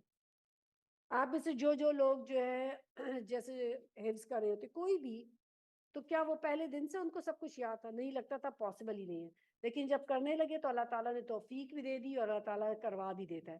جب ہم نے دورہ قرآن شروع کیا تو لگتا تو پورا قرآن کیسے ہوگا، لیکن اللہ تعالیٰ جو ہے کیسے کرواتے کرواتے آج دیکھیں اب اللہ تعالیٰ کی توفیق سے ہم نے 13 پارے کر ہی لیے۔ تو جب ہم نے کوشش کی تو اللہ تعالیٰ نے دے دیا ہمیں، اللہ تعالیٰ جو ہے وہ دینے والے ذات ہے، لیکن جو سوچتا رہتا ہے کہ تو وہ ٹرین مس ہی کر دیتا ہے۔ انہوں نے جواب دیا تم کچھ نہیں ہو مگر ویسے ہی ایک انسان ہو ہمارے جیسے، تم ہمیں ان ہستیوں کی بندگی سے روکنا چاہتے ہو جن کی بندگی باپ دادا سے چلی آ رہی ہے، اچھا تو لاؤ کوئی صریح سند۔ ان کے رسولوں نے ان سے کہا واقعی ہم کچھ نہیں ہیں مگر تمہارے جیسے ایک انسان، لیکن اللہ اپنے بندوں میں سے جس کو چاہتا ہے نوازتا ہے، اور یہ ہمارے اختیار میں نہیں کہ تمہیں کوئی سند لا دے، سند تو اللہ ہی کے اذن سے آ سکتی ہے، اللہ ہی ہے، اللہ ہی پر ایمان لانے والوں کو بھروسہ کرنا چاہیے۔ اور ہم کیوں نہ اللہ پر بھروسہ کریں اور ہم کیوں نہ اللہ پر بھروسہ کریں جب کہ ہماری زندگی راہوں میں اس نے ہماری رہنمائی کی، جو اذیتیں تم لوگ ہمیں دے رہے ہو ان پر ہم صبر کریں گے، اور بھروسہ کرنے والوں کا بھروسہ اللہ ہی پر ہے۔ آخر کا منکرین نے اپنے رسولوں سے کہہ دیا یا تو تمہیں ہماری ملت پہ واپس آنا ہوگا ورنہ ہم تمہیں اپنے ملک سے نکال دیں گے۔ تب ان کے رب نے ان پر وحی بھیجی ہم ان ظالموں کو ہلاک کر دیں گے اور ان کے بعد تمہیں زمین میں آباد کریں گے۔ یہ انعام ہے اس کا جو میرے حضور جواب دہی کا خوف رکھتا ہے اور میری وعید سے ڈرتا ہے، یعنی اللہ کے غضب اور اس کی وعید سے ڈرنا ایمان کی علامت ہے، یہ بتایا جا رہا ہے۔ اسی لیے اگر ہم چاہتے ہیں ہمارا ایمان مضبوط ہو تو کیا کرنا ہے، اللہ سے ڈرتے رہنا ہے، اللہ تعالیٰ کی نافرمانیوں سے ڈرتے رہنا ہے، کئی غلطی ہو جائے فوراً توبہ کر کے اپنے رب کو راضی کر دینا ہے۔ انہوں نے فیصلہ چاہا تو یوں ان کا فیصلہ ہوا، اور ہر جبار دشمن حق نے منہ کی کھائی۔ پھر اس کے بعد آگے اس کے لیے جہنم ہے، وہاں اس کو پیپ سا پانی پینے کو دیا جائے گا۔ جہنم میں کیا دیا جائے گا؟ جہنم میں لوگوں کو پیاس تو لگے گی، اب وہ پیاس کے لیے پانی مانگیں گے تو جہنمیوں کے جسم سے جو رس رہی ہوگی پیپ وہ ان کو ایسا پانی دی جائے گی جسے وہ گھونٹ گھونٹ پیے گا اور مشکل سے ہی گلے سے اتار سکے گا۔ موت ہر وقت اس کی ہر طرف سے اس پر چھائی رہے گی مگر وہ مرنے نہ پائے گا، اور آگے ایک سخت عذاب اس کی جان کا لاگو رہے گا۔ جن لوگوں نے اپنے رب سے کفر کیا ان کے اعمال اس راہ کی سی ہے جسے ایک طوفانی دن کی آندھی نے اڑا دیا، وہ اپنے کیے کا کچھ بھی پھل نہیں پا سکیں گے۔ یعنی جن لوگوں نے اللہ سبحانہ تعالیٰ کی نافرمانی کی، کفر کیا، اپنی نفس کی خواہشات کو پورا کرتے ہوئے زندگی گزار دی، اللہ کی اطاعت سے انکار کیا، پیغمبروں کی بات کو نہیں مانے، تو ان کی ساری زندگی کے جو بھی اعمال ہوں گے وہ سارے یہی رہ جائیں گے، ان کو کوئی فائدہ نہیں دیں گے۔ جیسے ایک راکھ کا ڈھیر ہو، ہوا چلے تو ساری راکھ اڑ جائے، ایک ہی دن کی آندھی سے سب کچھ، ایک ذرہ جو ہے وہ سب کچھ منتشر ہو جائے گا۔ ساری دنیا کا وہ اقتدار، طاقت، دولت، بیٹے جن کے اوپر وہ بڑا رزوم کرتے تھے کہ ہم جو ہے جتھے والے ہیں، وہ سارے جتھے، مال، دولت سب ختم ہو جائیں گے۔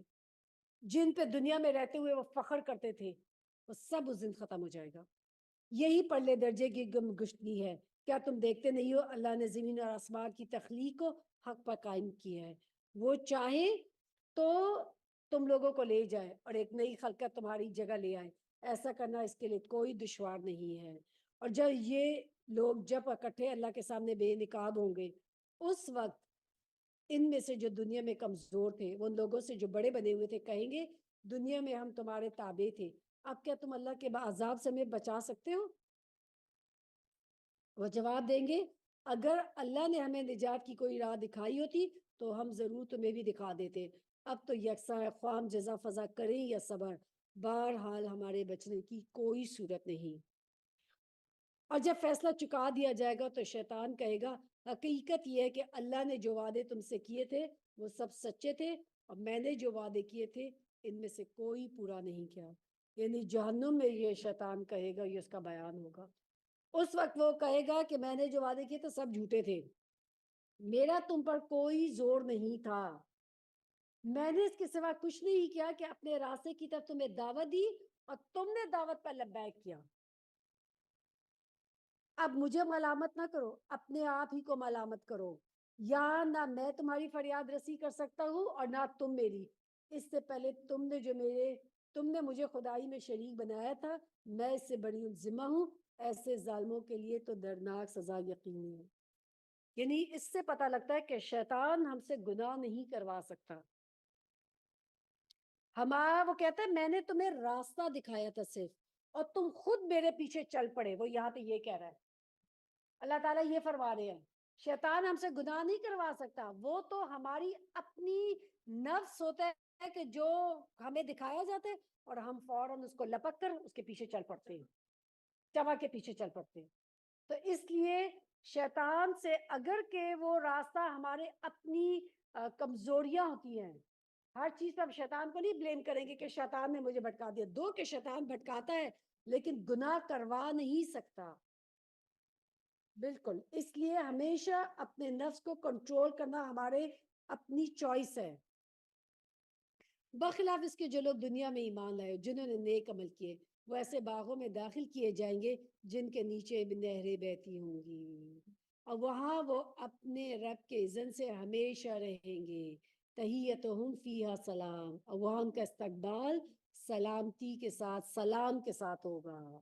یعنی جنت میں جب لوگ داخل ہوں گے تو کیا ان کو سلام کیا جائے گا، آپس میں ایک دوسرے کو سلام کریں گے۔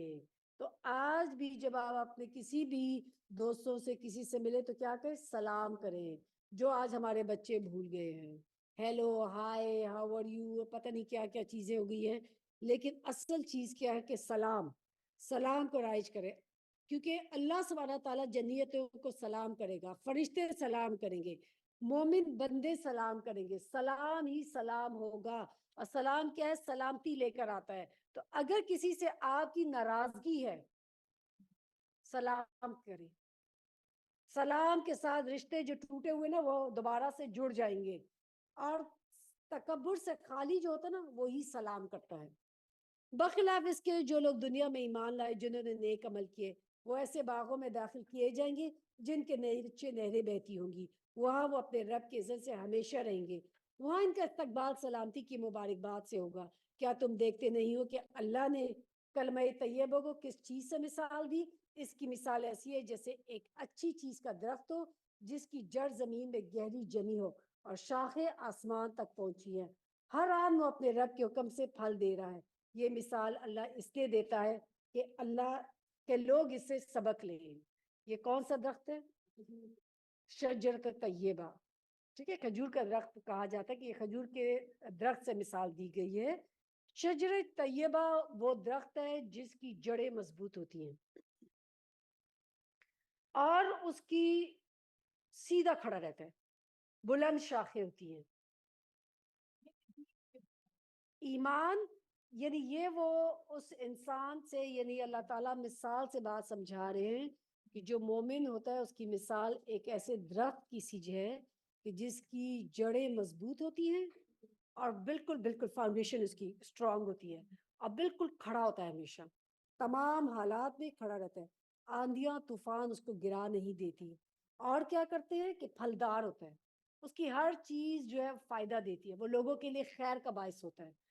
تو رسول صلی اللہ علیہ وسلم نے ایک دفعہ محفل میں پوچھا کیا تم جانتے ہو کہ اللہ تعالیٰ کون سے درخت کو اس یعنی وہ جو ہے بندہ مومن سے تشبیہ دی گئی ہے، تو وہ کون سا تھا؟ کھجور کا درخت. اسی طریقے سے بندہ مومن جو ہوتا ہے اپنی زبان سے کیا کہتا ہے؟ تصدیق کرتا ہے، دل سے بھی اس بات کی تصدیق کرتا ہے، زبان سے اس کا اقرار کرتا ہے اور جسم سے اپنے اعمال سے ہمیشہ اپنے عمل صالح کو شو کرتا ہے. عقل میں خبیثہ کی مثال ایک بدذات درخت کی سی ہے جو زمین کی سطح سے اکاڑ پھینک دیا جاتا ہے اور اس کے لیے کوئی استحکام نہیں ہے، یعنی وہ جھاڑ جھرکار کی جیسے کہ زمین میں بھر جاتی ہے اور اس ہر چیز اسے الجھتی ہے اور اس کا کوئی فائدہ نہیں ہوتا. اور یہ وہ شخص ہے کہ جس کے اندر کوئی خیر نہیں ہوتی. ایمان لانے والوں کو اللہ ایک قول ثابت کی بنیاد پر دنیا اور آخرت دونوں میں ثبات عطا کرتا ہے اور ظالموں کو اللہ بھٹکا دیتا ہے. اللہ کو اختیار ہے، وہ جو چاہے کرے.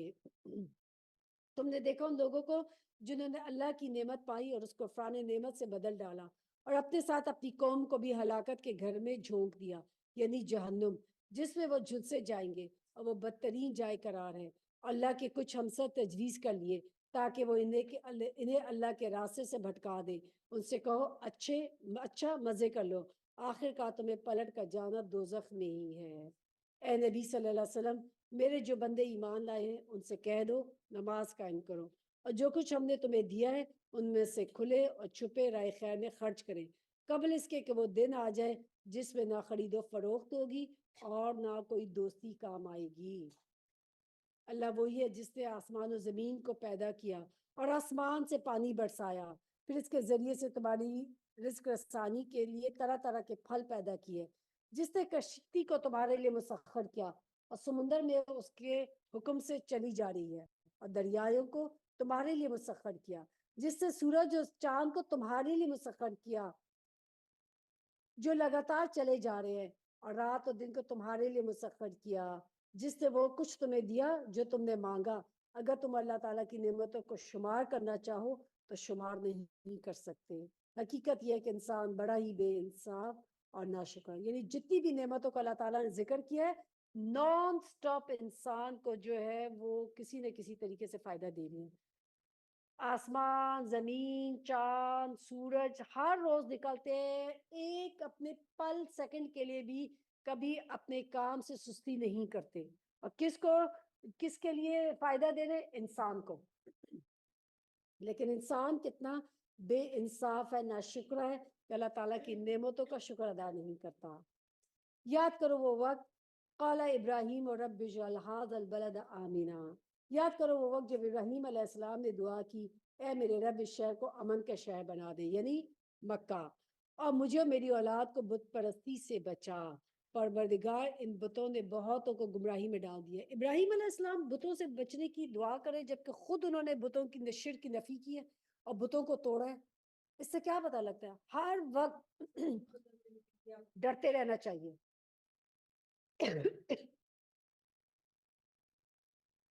کتنا بھی انسان جو ہے کہہ دے میں علم حاصل کر رہا ہوں، میں تو نیک زون میں آ گیا ہوں، میں تو بڑا نیکیاں کرتا ہوں، کبھی بھی ہم جو ہے اطمینان سے بیٹھ نہیں سکتے. کب ایک پل بھر میں انسان کا ایمان چلا جائے، ہر وقت ایمان کے جانے سے ڈرتے رہنا چاہیے. ممکن ہے کہ میری اولاد کو بھی گمراہ کر دے، لہٰذا ان میں سے جو میرے طریقے پر چلے وہ میرا ہے، اور جو میرے خلاف طریقے اختیار کرے تو یقیناً درگزر کرنے والا بڑا مہربان ہے. پروردگار، میں نے ایک بے آب و گیا وادی میں اپنی اولاد کو ایک حصے کو تیرے محترم گھر کے پاس لا بسایا ہے. پروردگار، یہ میں نے اس لیے کیا ہے کہ یہ لوگ یہاں نماز قائم کریں. لہٰذا تو لوگوں کے دلوں کو ان کا مشتاق بنا دے اور انہیں کھانے کو پھل دے، شاید کہ یہ شکر گزار بنے۔ پروردگار تو جانتا ہے جو کچھ ہم چھپاتے ہیں اور جو کچھ ظاہر کرتے ہیں، اور واقعی اللہ سے کچھ بھی چھپا ہوا نہیں ہے، نہ زمین میں اور نہ آسمانوں میں۔ شکر ہے اس اللہ کا جس نے مجھے اس بڑھاپے میں اسماعیل اور اسحاق جیسے بیٹے دیے۔ حقیقت یہ ہے کہ میرا رب ضرور دعا سنتا ہے۔ ربی جعلنی مقیم الصلاۃ ومن ذریتی ربنا وتقبل دعا ربنا اغفر لی ولوالدی وللمؤمنین یوم یقوم الحساب۔ اے میرے پروردگار، مجھے نماز قائم کرنے والا بنا دے اور میری اولاد سے بھی۔ پروردگار میری دعا قبول کر۔ پروردگار مجھے اور میرے والدین کو اور سب ایمان لانے والوں کو اس دن معاف کر دیجیے گا جب کہ حساب کتاب قائم ہوگا۔ سجدے میں اپنے اور اپنے بچوں کے لیے دعا مانگا کریں، یا اللہ ہمارے بچوں کو، ہماری ذریات کو جو ہے نماز پڑھنے کی توفیق اور نماز قائم کرنے والا بنا دے۔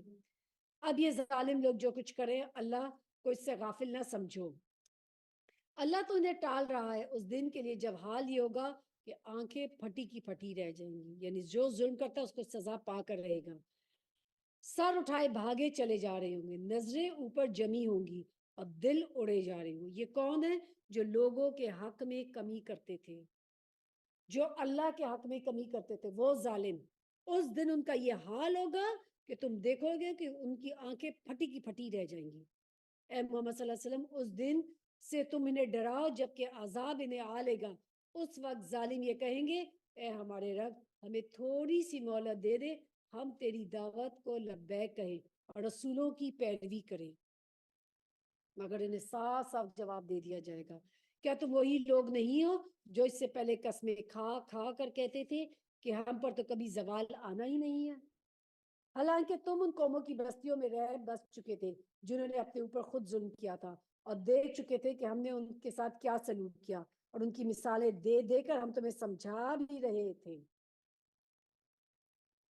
انہوں نے اپنی ساری ہی چالیں چل دیکھی، مگر ان کی ہر چال کا توڑ اللہ کے پاس تھا۔ مگر ان کی ہر چال کا توڑ اللہ کے پاس تھا، اگرچہ کہ ان کی چالیں ایسی غضب تھی کہ پہاڑ ان سے ٹل جائیں۔ یعنی ایسی وہ اسٹرانگ قومیں تھی، ایسی چالیں چل رہے تھے کہ وہ سمجھتے تھے کوئی ان کو مات ہی نہیں دے سکتا، لیکن اللہ سبحانہ تعالیٰ نے جب اپنی تدبیر کی تو ساری ان کی چالیں پیچھے رہ گئی۔ اس سے ہمیں کیا پتہ لگتا ہے؟ لوگ آپ کے خلاف کوئی بھی پلاٹس کرے کبھی بھی نہ ڈریں، اصل تدبیر کرنے والا اللہ کی ذات ہے۔ اللہ تعالیٰ پھر ان ظالم لوگوں کو اس طریقے سے پہنچاتا ہے ایسے مقام پہ کہ ان کی عقل وہ سوچ بھی نہیں سکتے تھے، ایسے ان کو عذاب آ لیتے، اس طرف سے آتا ہے۔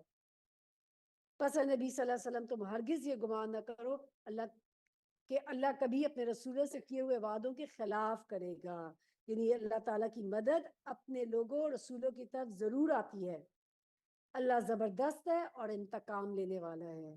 ڈراؤ انہیں اس دن سے جب کہ زمین اور آسمان بدل کر کچھ اور سے کچھ اور کر دیے جائیں گے، اور سب کے سب اللہ واحد القہار کے سامنے بے نقاب حاضر ہو جائیں گے۔ اس روز تم مجرموں کو دیکھو گے کہ زنجیروں میں ہاتھ پاؤں جکڑے ہوئے ہوں گے، تارکول کے لباس پہنے ہوئے ہوں گے، اور آگ کے شعلے ان کے چہروں پر چھائے جا رہے ہوں گے، اور یہ اس لیے ہوگا کہ اللہ ہر متنفس کو اس کے کیے کا بدلہ دے گا۔ اللہ کو حساب لیتے کچھ دیر نہیں لگتی۔ اس سے اللہ تعالیٰ سے پناہ مانگنی چاہیے۔ اللہ تعالیٰ نہ ہمیں ظالم بنائے اور نہ ہمیں اللہ تعالیٰ ظالم کے راہ بار ڈالے، نہ اللہ تعالیٰ ہمیں مظلوم بنائے، نہ اللہ تعالیٰ کسی کے ظلم کے ہاتھوں میں تکلیف دے رہا ہے۔ اور جو ظلم کرتے ہیں اللہ سبحانہ تعالیٰ کے عذاب سے ڈرنا چاہیے۔ اللہ تعالیٰ نے قرآن کے اندر کھلے کھلے ارشادات بتا دیے ہیں کہ زمین اور آسمان ہر چیز اللہ سبحانہ تعالیٰ کی قدرت میں ہے۔ اللہ تعالیٰ جو چاہے وہ کرے۔ اللہ تعالیٰ کی زمین پہ کوئی پتہ نہیں ہلتا جب تک کہ اللہ سبحانہ تعالیٰ نہ چاہے۔ تو اللہ تعالیٰ سے دعا ہے کہ اللہ تعالیٰ ہم سب لوگوں کو نیکی کی توفیق عطا فرمائے۔ ھذا بلاغ للناس ولینذروا به وليعلموا انما هو الہ واحد وليذکر اولو الالباب۔ یہ ایک پیغام ہے جو سب انسانوں کے لیے ہے، اور یہ بھیجا گیا ہے اس لیے کہ ان کو اس کے ذریعے سے خبردار کیا جائے اور وہ جان لیں کہ حقیقت میں اللہ ہی بس ایک ہے، اور جو عقل رکھتے ہیں وہ ہوش میں آ جائیں۔ یعنی قرآن کے آنے کا مقصد کیا ہے کہ لوگوں تک پہنچا دیا جائے، لوگوں کو اس قرآن کے ذریعے سے خبردار کیا جائے کہ اللہ ایک ہی ہے، ان کو بتا دیا جائے۔ عقل مند جو اپنی آخرت بچانا چاہتا ہے وہ ضرور اس سے نصیحت پکڑے گا۔ وآخر دعوانا ان الحمد للہ رب العالمین۔ سبحانک اللہم و بحمدک، اشہد ان لا الہ الا انت، استغفرک و اتوب الیک۔ السلام علیکم ورحمۃ اللہ وبرکاتہ۔